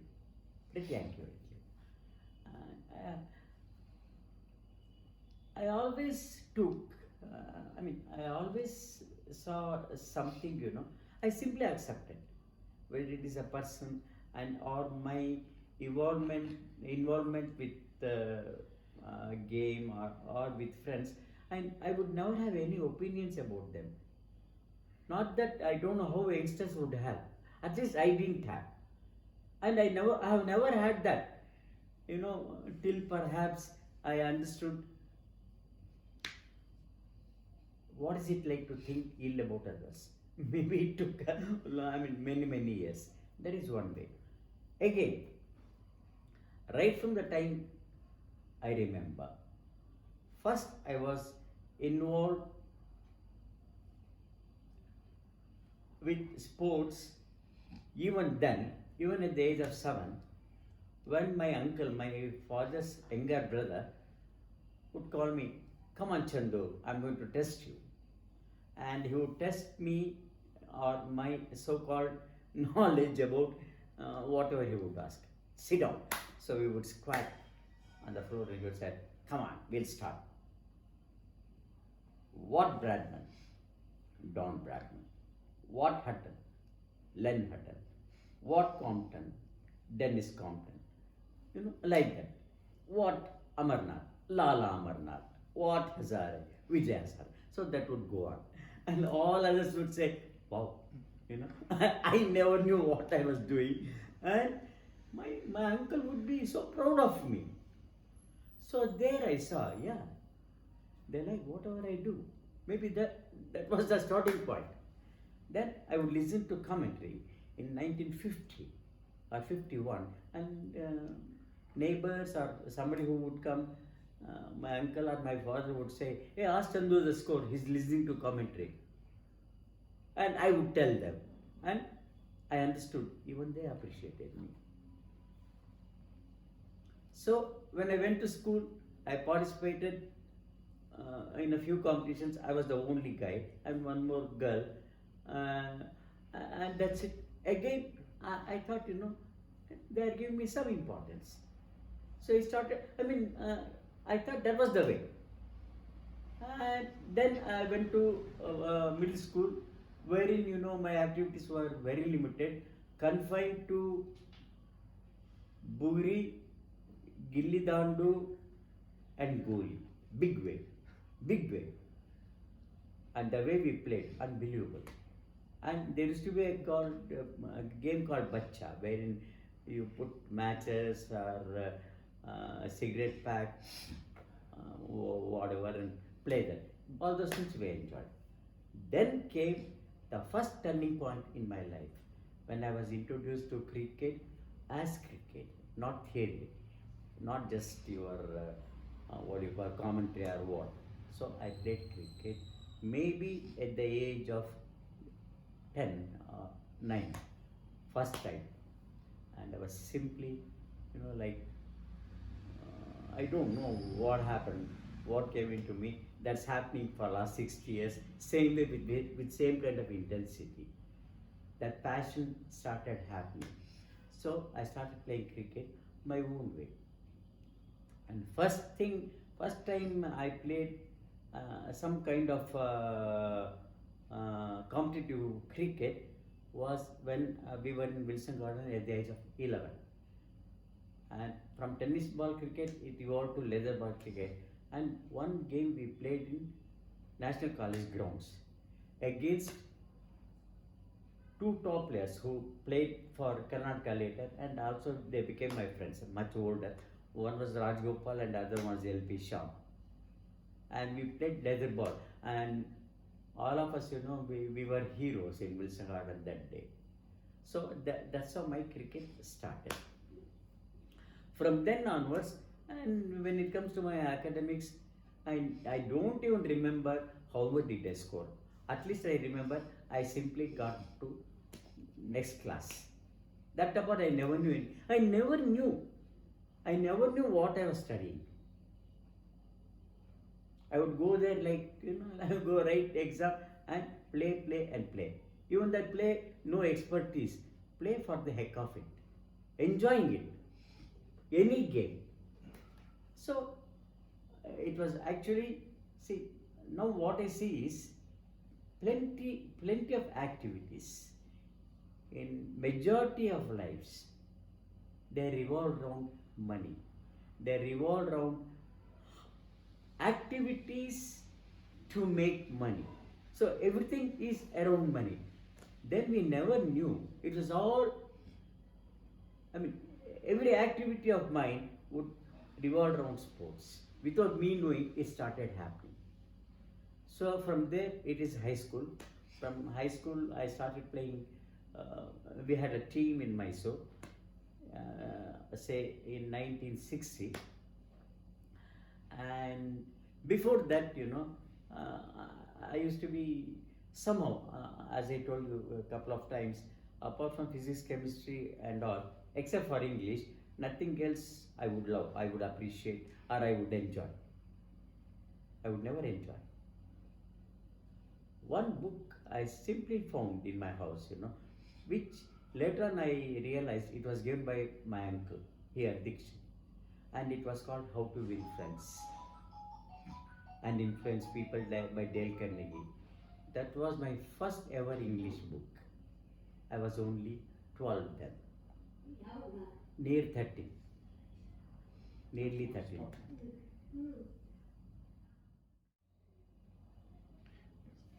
So when I look back, really, what made me whatever I am, there would be some 4 or 5 predominant factors which played a huge role. And it simply happened. I was not aware, I was not conscious, and I didn't even mean to, you know, develop that or realizing that is there and further strengthen it. None of those things I knew. It would happen simply automatically. First thing was always the way I could relate with at any age group with others, and the way they would reciprocate. It happened year after year at every stage. So that was pretty consistent, pretty uniform. So some sort of a awareness or understanding of friendship maybe happened at the age of 14 or 15. And during that time, I read Dale Carnegie's How to Influence and Influence People. It undoubtedly made a huge impact. At the same time, I always had the grouse. I have simply read it like a theory I am unable to practice. That would always be there. It was there in a very insignificant way when I was young. When I grew up and when I started working, it was all the more, what do you call, it was pricking me. I've simply read it and I'm not doing anything. That is one part. Going back. So it used to be friends. Obviously, all friends will be involved in sports, and they became friends thanks to sports, invariably. Nothing else. It's only sports. It could be cricket, it could be badminton, it could be any indoor game, it could be carom, everywhere. Everywhere I had friends. So I had a whole lot of options to participate myself. And without me knowing, I learned every time. That I noticed much later, as you said, why I am the way I am. So I could make 2 plus 2 easily. So apart from sports and friends, when I look back, I always love to have beautiful relationships. Always. And somehow, at certain age, maybe when it was an impressionable age, wherein you would not have many opinions and you don't know what opinion is, what is it like to be judgmental, and it would come from the domain ignorance and innocence, and that happened beautifully with me. At certain point in time, after certain age, I mean, I could see, like, it's not flowing the way it was flowing. And it would happen with everybody. At least I was one person who would pursue, who would not let go. I would try, and it started happening. So, my exposure with friends, thanks to sports, gave me that kind of a thinking. That continued, and it's still continuing.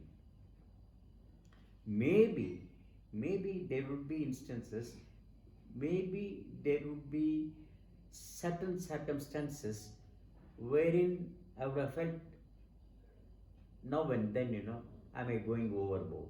Is it necessary for me to be the way I am? It would just appear and vanish. I would never regret.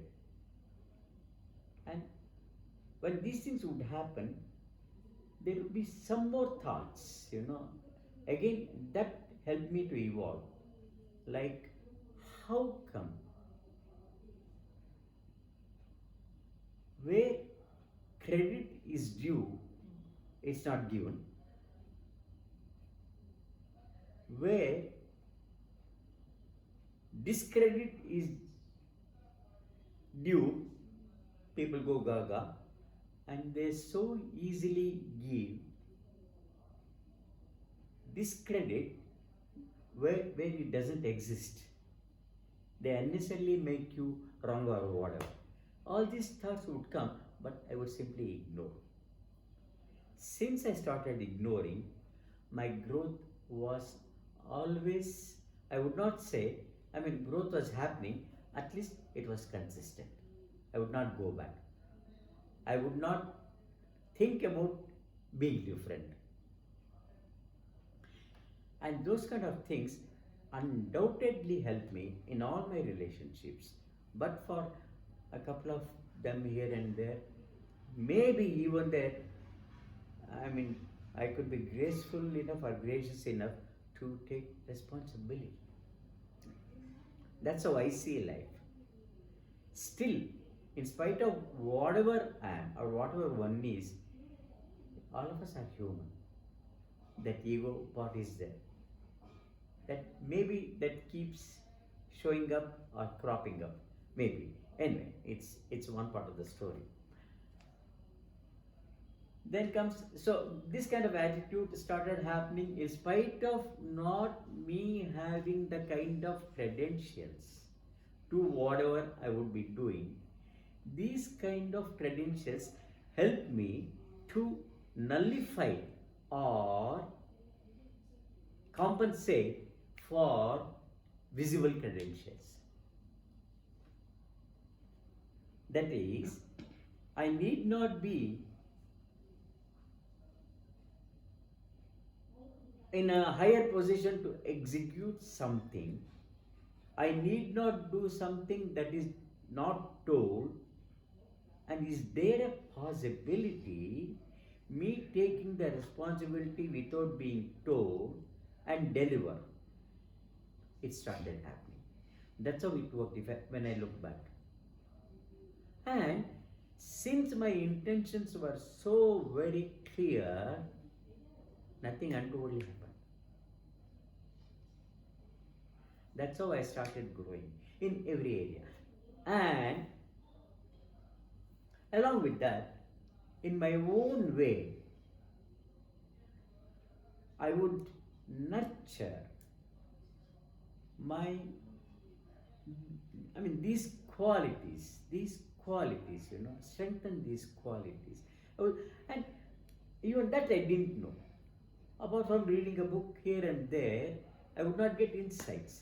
I would simply think for myself how I would go about it. Then maybe what youngsters of 10 or 12 would do, I would do it 30 or 40 or 35. Writing down a positive sounding word and construct a sentence out of it first thing in the morning once I go to factory. Even that worked, though it looks simple. And one beautiful lesson I learned throughout all this evolution process was to keep things simple. And it worked. Even today it works. It is so simple and it is so beautiful. Thank you. And again, everything fascinates me. Right from Gotsaru to Jamun, I have no discrimination. Anything. So maybe that gave me that impetus, to look at anybody, any person or anything, to see something good in him or that, whatever. And I realized it is always visible. That's where, I thought, that was one thing I learned from that book, give appreciation. And I started practicing. Yes. Show gratitude. I started practicing.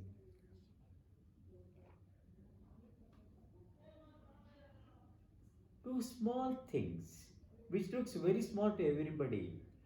Ultimately, it would be so big for the other person, you'll be flabbergasted. That's when I started greeting on birthdays and their wedding days. And I never knew I could have that kind of an impact. They were looking forward for that. So all those things give me so much of satisfaction, so much of, like,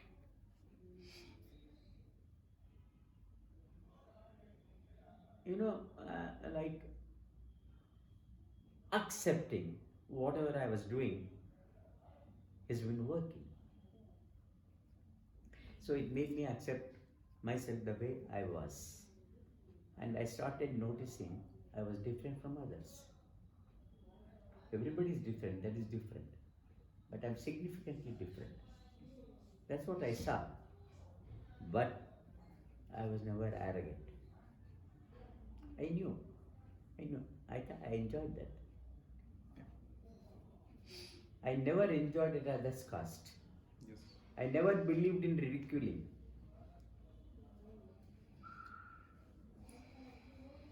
That works. That has worked for me. Again, when it comes to appreciation and greeting, those two words have played a brilliant, brilliant role in my life. I just want to quote one thing. When I go to park, I invariably greet everybody. One of my friends who comes from America, he got this, he understood through one of my other friends. For everybody he keeps saying hello and all. And he asked me one day, we meet very often whenever he is here, for hours together like this. He asked me, I said yes. He said why? I said why not? Well, what if he doesn't reciprocate or acknowledgement? I said so what? So that would happen 30 years back. So it happens better now. And believe me, Raghavendra, even today, I make it a point, in all probability, at least 90% of the times, I make a stranger smile. No kidding. No kidding. Almost every day, somebody. I would say good morning. I would tell a sweeper, you're doing a brilliant job.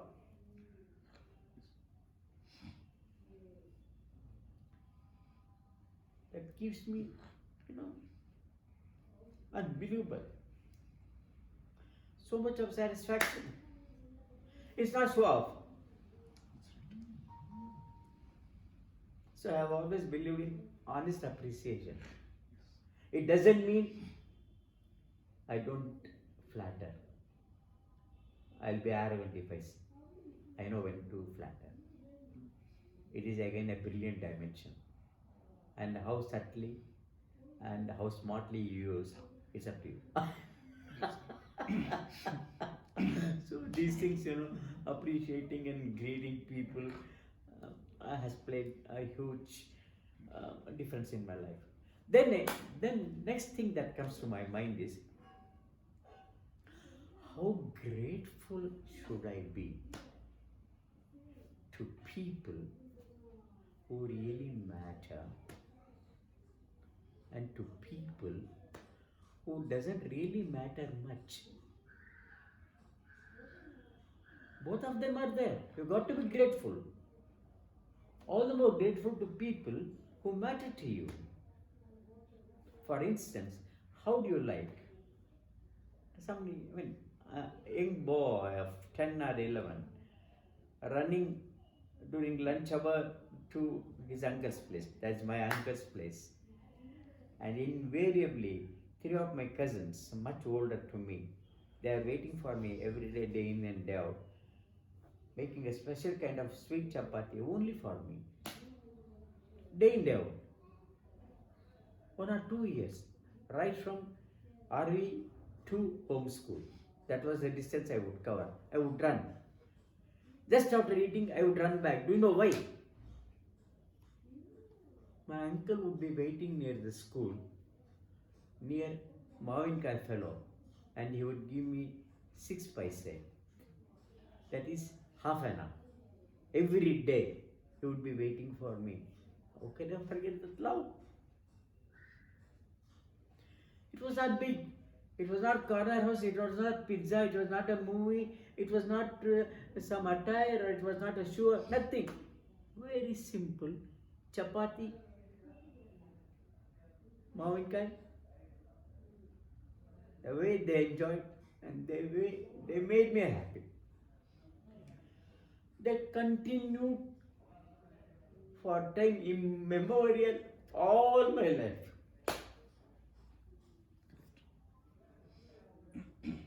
So that's what I recall when it comes to my uncle and my stay. My what do you call my years in Norway. That was one beautiful thing. So next thing that happens to me would be a friend of mine, a great friend. We are friends from 1960, and even today we are the same. He's a retired headmaster. His mother would be waiting for me. I would go for combined study. Both were equally good and equally bad. He was much better. He failed much less than me. He passed out. And when we went for combined study, she would keep a glass of milk every day. What? She would ask in Tamil, Engada varave ille. They would be waiting for me. How can I forget that? And my friends, taking to all kind of hotels, in spite of me not having that kind of contribution that is required, never was a question. And same thing perhaps happened later in my case, others being at the receiving end, I am doing that. And without any questions being asked. That is space for me. That's how it happened. When it comes to, that's why I remember all those people. I mean, every day, Raghavendra, when I sleep, I believe in remembering somebody or the other. Sometimes I'm confused. There are so many whose image I should get today. There are scores of people.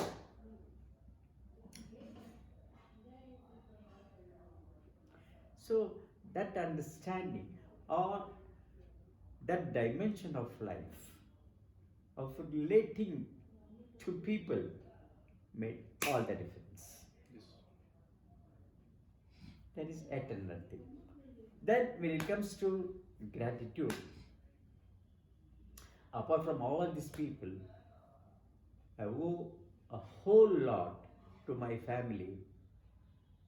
I do not know how they take it, but my understanding is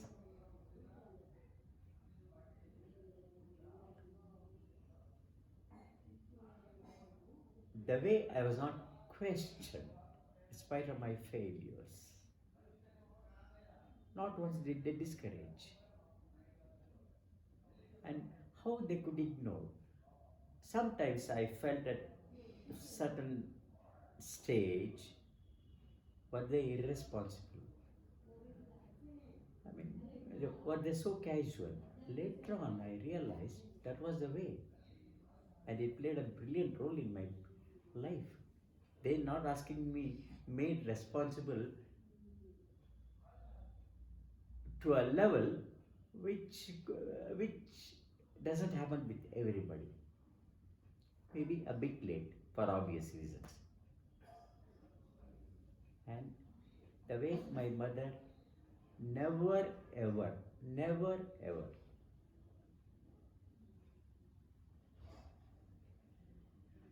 scolded or whatever because of my failures or some undoings, and always smiling, that beautiful smile.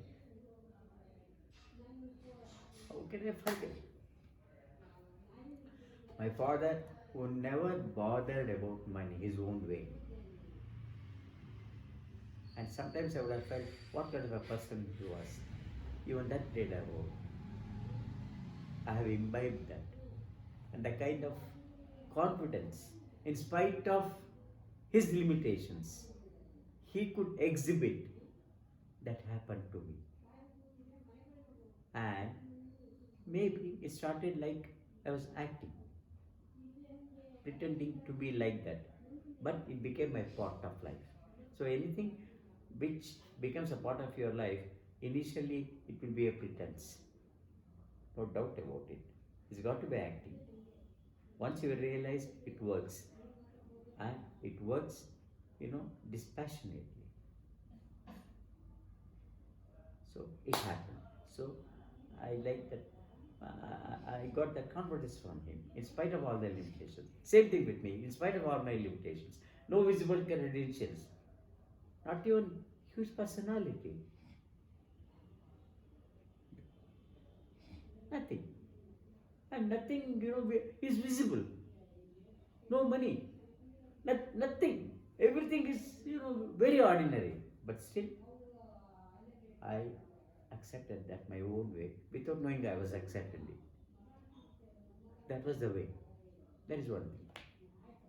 And after opening the library, or just when library was about to happen, the kind of support I got from my house, from my family, my sisters, my wife, my sisters-in-law, my father, everybody, brilliant, unbelievable. And my brother, who was only 10 years old then, the way he helped me so many times when it was required, how can I forget? My sister and my brother, both of them are not there now. I can't forget them. For that support, everybody. So that's why people have played such a brilliant role for me to make whatever I am today.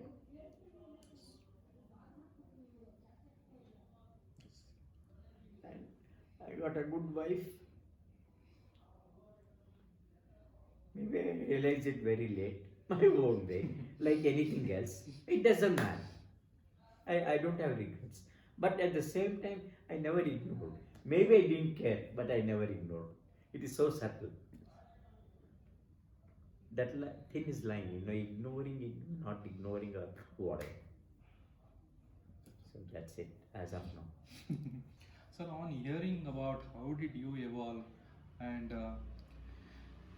I think I will be right when I say you have been greatly influenced and by people and fascinated by their behavior, and all this journey you were always trying to relate you with people and library. I can all the um, with all authority I can call you going forward as a people's librarian. Thank you. Hearing so much about you, what message you would give to the current and future generations in your own way? I would never give anything by way of advice. I would give only by way of what worked for me. What worked for me without knowing it worked for me. I never even knew. It simply happened. Now, when I look back, what happened to me was my consistency, my perseverance, and my intentionality.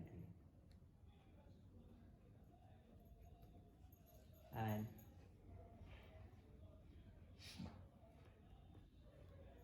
caring about becoming more and more sensitive and always, thinking from the perspective of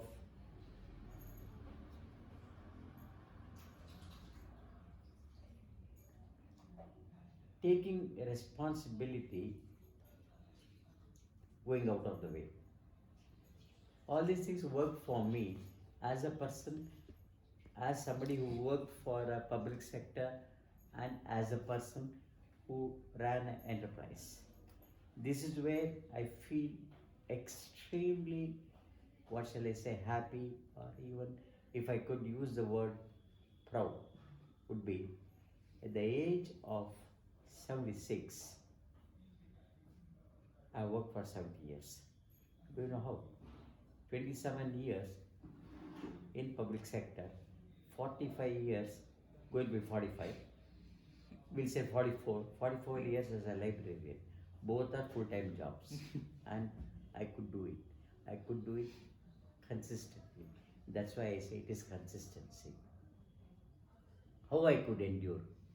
I could endure, it's all about my activities, the way I look at things. And it's about all of us know about our priorities. What difference it makes is how you prioritize your priorities. It is like saying everyone does everything in his or her own way. Same thing somebody does, and he does it brilliantly. How it happens is, it's not what he does, it is about how he does what he does. That could be applied anywhere. That's how I've seen. May not be I've been brilliant. May not be. May not be, I could get people calling conventionally it's brilliant, but it's always been satisfying to me. So, for me, it is satisfaction. It's perseverance, it is consistency, it is satisfaction. And it is, it's your life. And I've always felt one thing, and it's been very huge. I want to share here. I always thought it's my life, and it is my word. It works. How you keep up your word? That's where your integrity plays a role. So that has happened all this while. What happens tomorrow, I'm not worried. That's very good. And whatever you said, you really take pleasure doing that even today, and that gives you more satisfaction and happiness. Absolutely. Thank you, sir. Sir, finally, how does it feel for you to have told your story with us? In one word, if I want to say, it's been brilliant. I would not call it as an opportunity. I would call it as a privilege. A privilege which I don't think everybody could get. It's been sort of God sent to me through you. An opportunity to, or a privilege for me to come out with whatever I have been wanting to share with people day in, day out, in totality. It has happened. Maybe it would have happened in bits and pieces, depending on the context when I would have shared. But at a stretch, say for about 6 hours, you could motivate me. Thank you, Raghavendra. And you could, give the lead. And I truly appreciate that. And you made me, at ease. Every point, and any given point in time. And I enjoyed it. More than, like, how I would say, it's been a mixture of pleasure and emptying yourself and hopefully a bit insightful here and there, at least for a few. That's how I see. I would never come from arrogance. With all my humility, I say, thank you very much. I loved it, I enjoyed it. I wish it doesn't end so soon. But it has got to end. Thank you very much. Thank you so much, sir. Our pleasure as well. Thank you. Last 8 months we are here, 9 months we are here. November ಬಂದರೆ 1 ವರ್ಷ ಆಯ್ತು ಇಲ್ಲಿ ಬಂದು. ಅದಕ್ಕೆ ಮುಂಚೆ you go on S L V road and you get cross for Vijaya bank ಹೋಗ್ತೀರ, ಅಲ್ಲಿ ತಿರ್ಕೋತೀರ. ಅದ್ರ ಬದಲು ಬಲಗಡೆ ನೋಡಿದ್ರೆ you can see one clinic, Praveena ಗೊತ್ತಲ್ಲ, ಪ್ರವೀಣ ಕ್ಲಿನಿಕ್ ಪಕ್ಕ ನಾರಾಯಣ ಮೂರ್ತಿ ಕ್ಲಿನಿಕ್, ಅದ್ರ ಪಕ್ಕ ನಮ್ಮನೆ ಮೇಲ್ಗಡೆ. ಅದ್ರ ಪಕ್ಕದ್ದು ಹೊಸ ಮನೆ ಆಗ್ತಾ ಇದೆಯಲ್ಲ, ಅದಕ್ಕೆ ಪಕ್ಕದ ಈ ಕಡೆಗೆ ನೀವು ನೋಡಿದಿರಲ್ಲ. ಐ ಥಿಂಕ್ ಮೇ ಬಿ ಒಂದು ದಿವಸ ಮಾತಾಡ್ಸಿದ್ದು ಜ್ಞಾಪಕ ಇದೆ ನನಗೆ. ಐ ರಿಮೆಂಬರ್ ಆ ಥರ. ಸೊ ಅಲ್ಲಿತ್ತು. ಸೊ ಈಗ ಅಲ್ಲಿಂದ ಸೀದಾ ಹೋಗ್ತೀವಿ. ಸೀದಾ ಹೋದರೆ ಇಟ್ ಲೀಡ್ಸ್ ಟು ಮಧ್ಯವಲ್ಲೇ ಸಿಗ್ನಲ್ಲು. ಸಿಗ್ನಲ್ ಮುಂಚೆ ಎಲ್ಲಿ ತಿರ್ಕೋಬೇಕು? ಹೌದು, ಒಂದು ಆಳ್ವೆ ದಿಕ್ಕಿದೆ.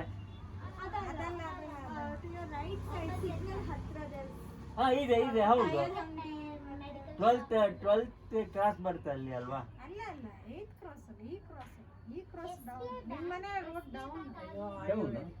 ಗೊತ್ತಾಯ್ತಾ? 1/2 ಮಾಡಿದ್ರಲ್ಲ, ಗೊತ್ತಾಯ್ತು ಬಿಡಿ. ಐ ಥಿಂಕ್ ರಿವಿಗೇರ್ ಪಕ್ಕದ್ದು. ಏನ್ ತರ್ಲಿಲ್ವಾ? ಇಲ್ಲ ತರ್ಲಿಲ್ಲ, ಏನ್ ಬೇಕು? ಇನ್ನೇನಾದ್ರು ಇದ್ರೆ ಕೊಡಿ. ಥ್ಯಾಂಕ್ ಯು ಮಾ, ನೈಸ್ ಸೀಯಿಂಗ್ ಯು. ಯಾಕೆ ಮಾಸ್ಕ್ ಹಾಕೊಂಡಿಲ್ಲ? ಏನ್ ಕುಡಿ, ನಂಗೆ ಬೈತಾರಿ ಬರೋರು, ಏನೇ ನಿನ್ ಪಾರ್ಶಾಲಿಟಿ ಅಂತ. I think I can give you ಒಂದು ತರಂಗ, ಹೊಸ ತರಂಗ ಹೋಗ್ತೀನಿ.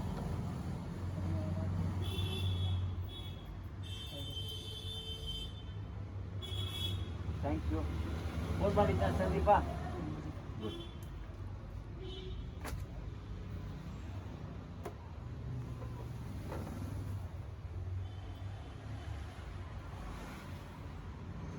ಈ ಥರ ಯಾವಾಗಲೂ ನೋಡೆ, ಏನೇ ಇವ್ ನೋಡಿದ್ರೆ ಹಿಂಗೆ ಖುಷಿ ಆಗುತ್ತೆ. Wow, Chiranjeevi Sushila with Chiranjeevi S Chandrasekhar on Thursday the 10th May 1973. ಓಹೋ, 47 ವರ್ಷ ಆಯ್ತಲ್ಲೇ. ಇಲ್ಲಿ ನೋಡಿ, ಇಲ್ಲಿ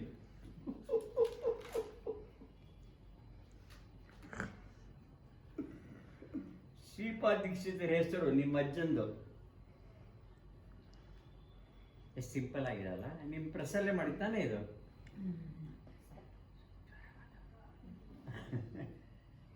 ಆಯ್ತಾ? ವಾವ್, ಮದುವೆನೇ ಫೋಟೋ ರಿಸೆಪ್ಷನ್ದು ನೋಡು. ವಾರವ್ವಾ, ಅಲ್ಲ ಖುಷಿ ಆಗತ್ತಲ್ಲ?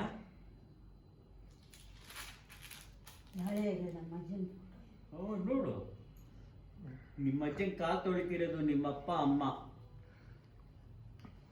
ಅರವ್ವ, ಓಹೋ, ಹಣೆ ಕುಂಕುಮ ಬೇರೆ ಹಿಡಿತೀಯ ನಿಂಗೆ. ಹೆಂಗೆ ನೋಡ್ತೀಯ ನೋಡೆಲ್ಲ. ಏನು ಖುಷಿ ಆಗತ್ತಪ್ಪ. ಇಲ್ಲಿ ನೋಡಿ, ಇಲ್ಲಿ ನಿಮ್ಮ ಅಜ್ಜ. ವಾವ್, ನೋಡಿ, ಬರೀ ಅಜ್ಜಂದೇ ಫೋಟೋ ಇದೆ. ಅದೇನು ಫೋಟೋಗ್ರಾಫರ್ ಹೇಳ್ಬಿಟ್ಟಿದ್ದೀರನ್ನೇ. ಇಲ್ಲಿ ನೋಡಿ, ಎಷ್ಟು ಜನ ಬೇಕು, ಎಲ್ಲ ಮಕ್ಕಳು. ಈಗೆಲ್ಲ +47. ಯಾರ್ಯಾರಿದ್ದಾರಪ್ಪ? ನಿಮ್ಮಪ್ಪ, ನಿಮ್ಮಮ್ಮ, ವೈನಿ, ಓಹೋ, ಡಾಕ್ಟ್ರಣ್ಣ.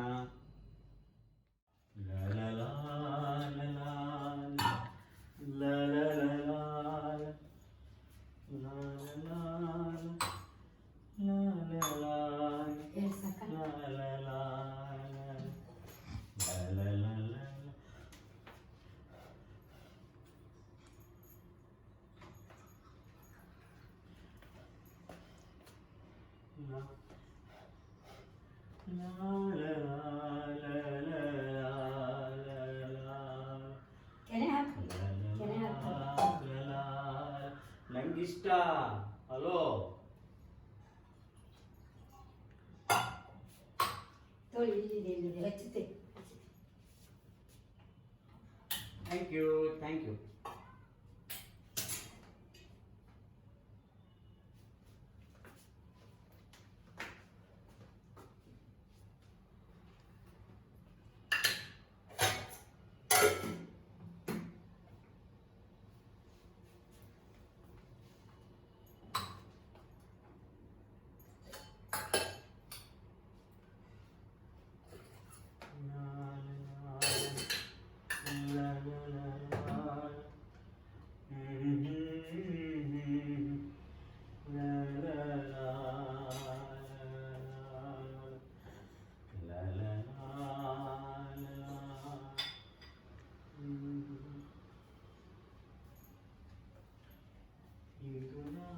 ಹಾಡಿದರು ಅಂದಿನಂತೆ ಕುಳಿತು ಕೇಳುವಿರಿ ಸಾಕೆನಗೆ ಅದುವೆ ಬಹುಮಾನ.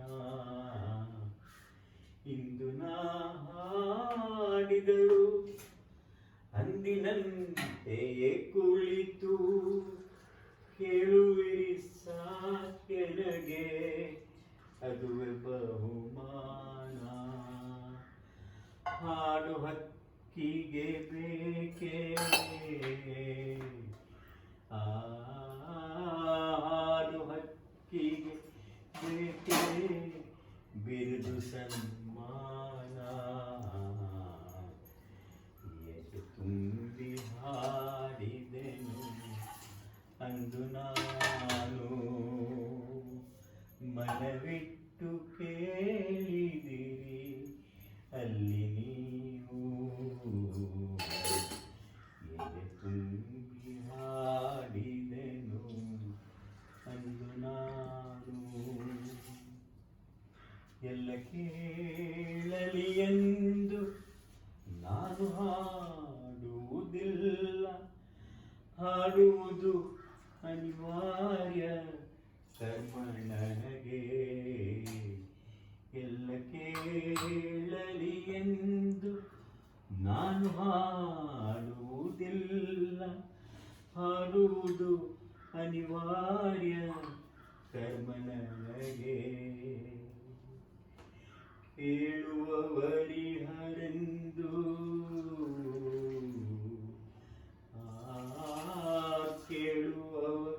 ಕೇಳುವವರಿಹರೆಂದು ನಾ ಬಲ್ಲೆ ಅದರಿಂದ. ಹಾಡುವೆನು ಮೈ ದುಂಬಿ ಎಂದಿನಂತೆ, ಯಾರು ಕಿವಿ ಮುಚ್ಚಿದರು, ಯಾರು ಕಿವಿ ಮುಚ್ಚಿದರು ನನಗಿಲ್ಲ ಚಿಂತೆ. ಎದೆ ತುಂಬಿ ಹಾಡಿದೆನು ಅಂದು ನಾನು, ಮನವಿಟ್ಟು ಕೇಳಿದಿರಿ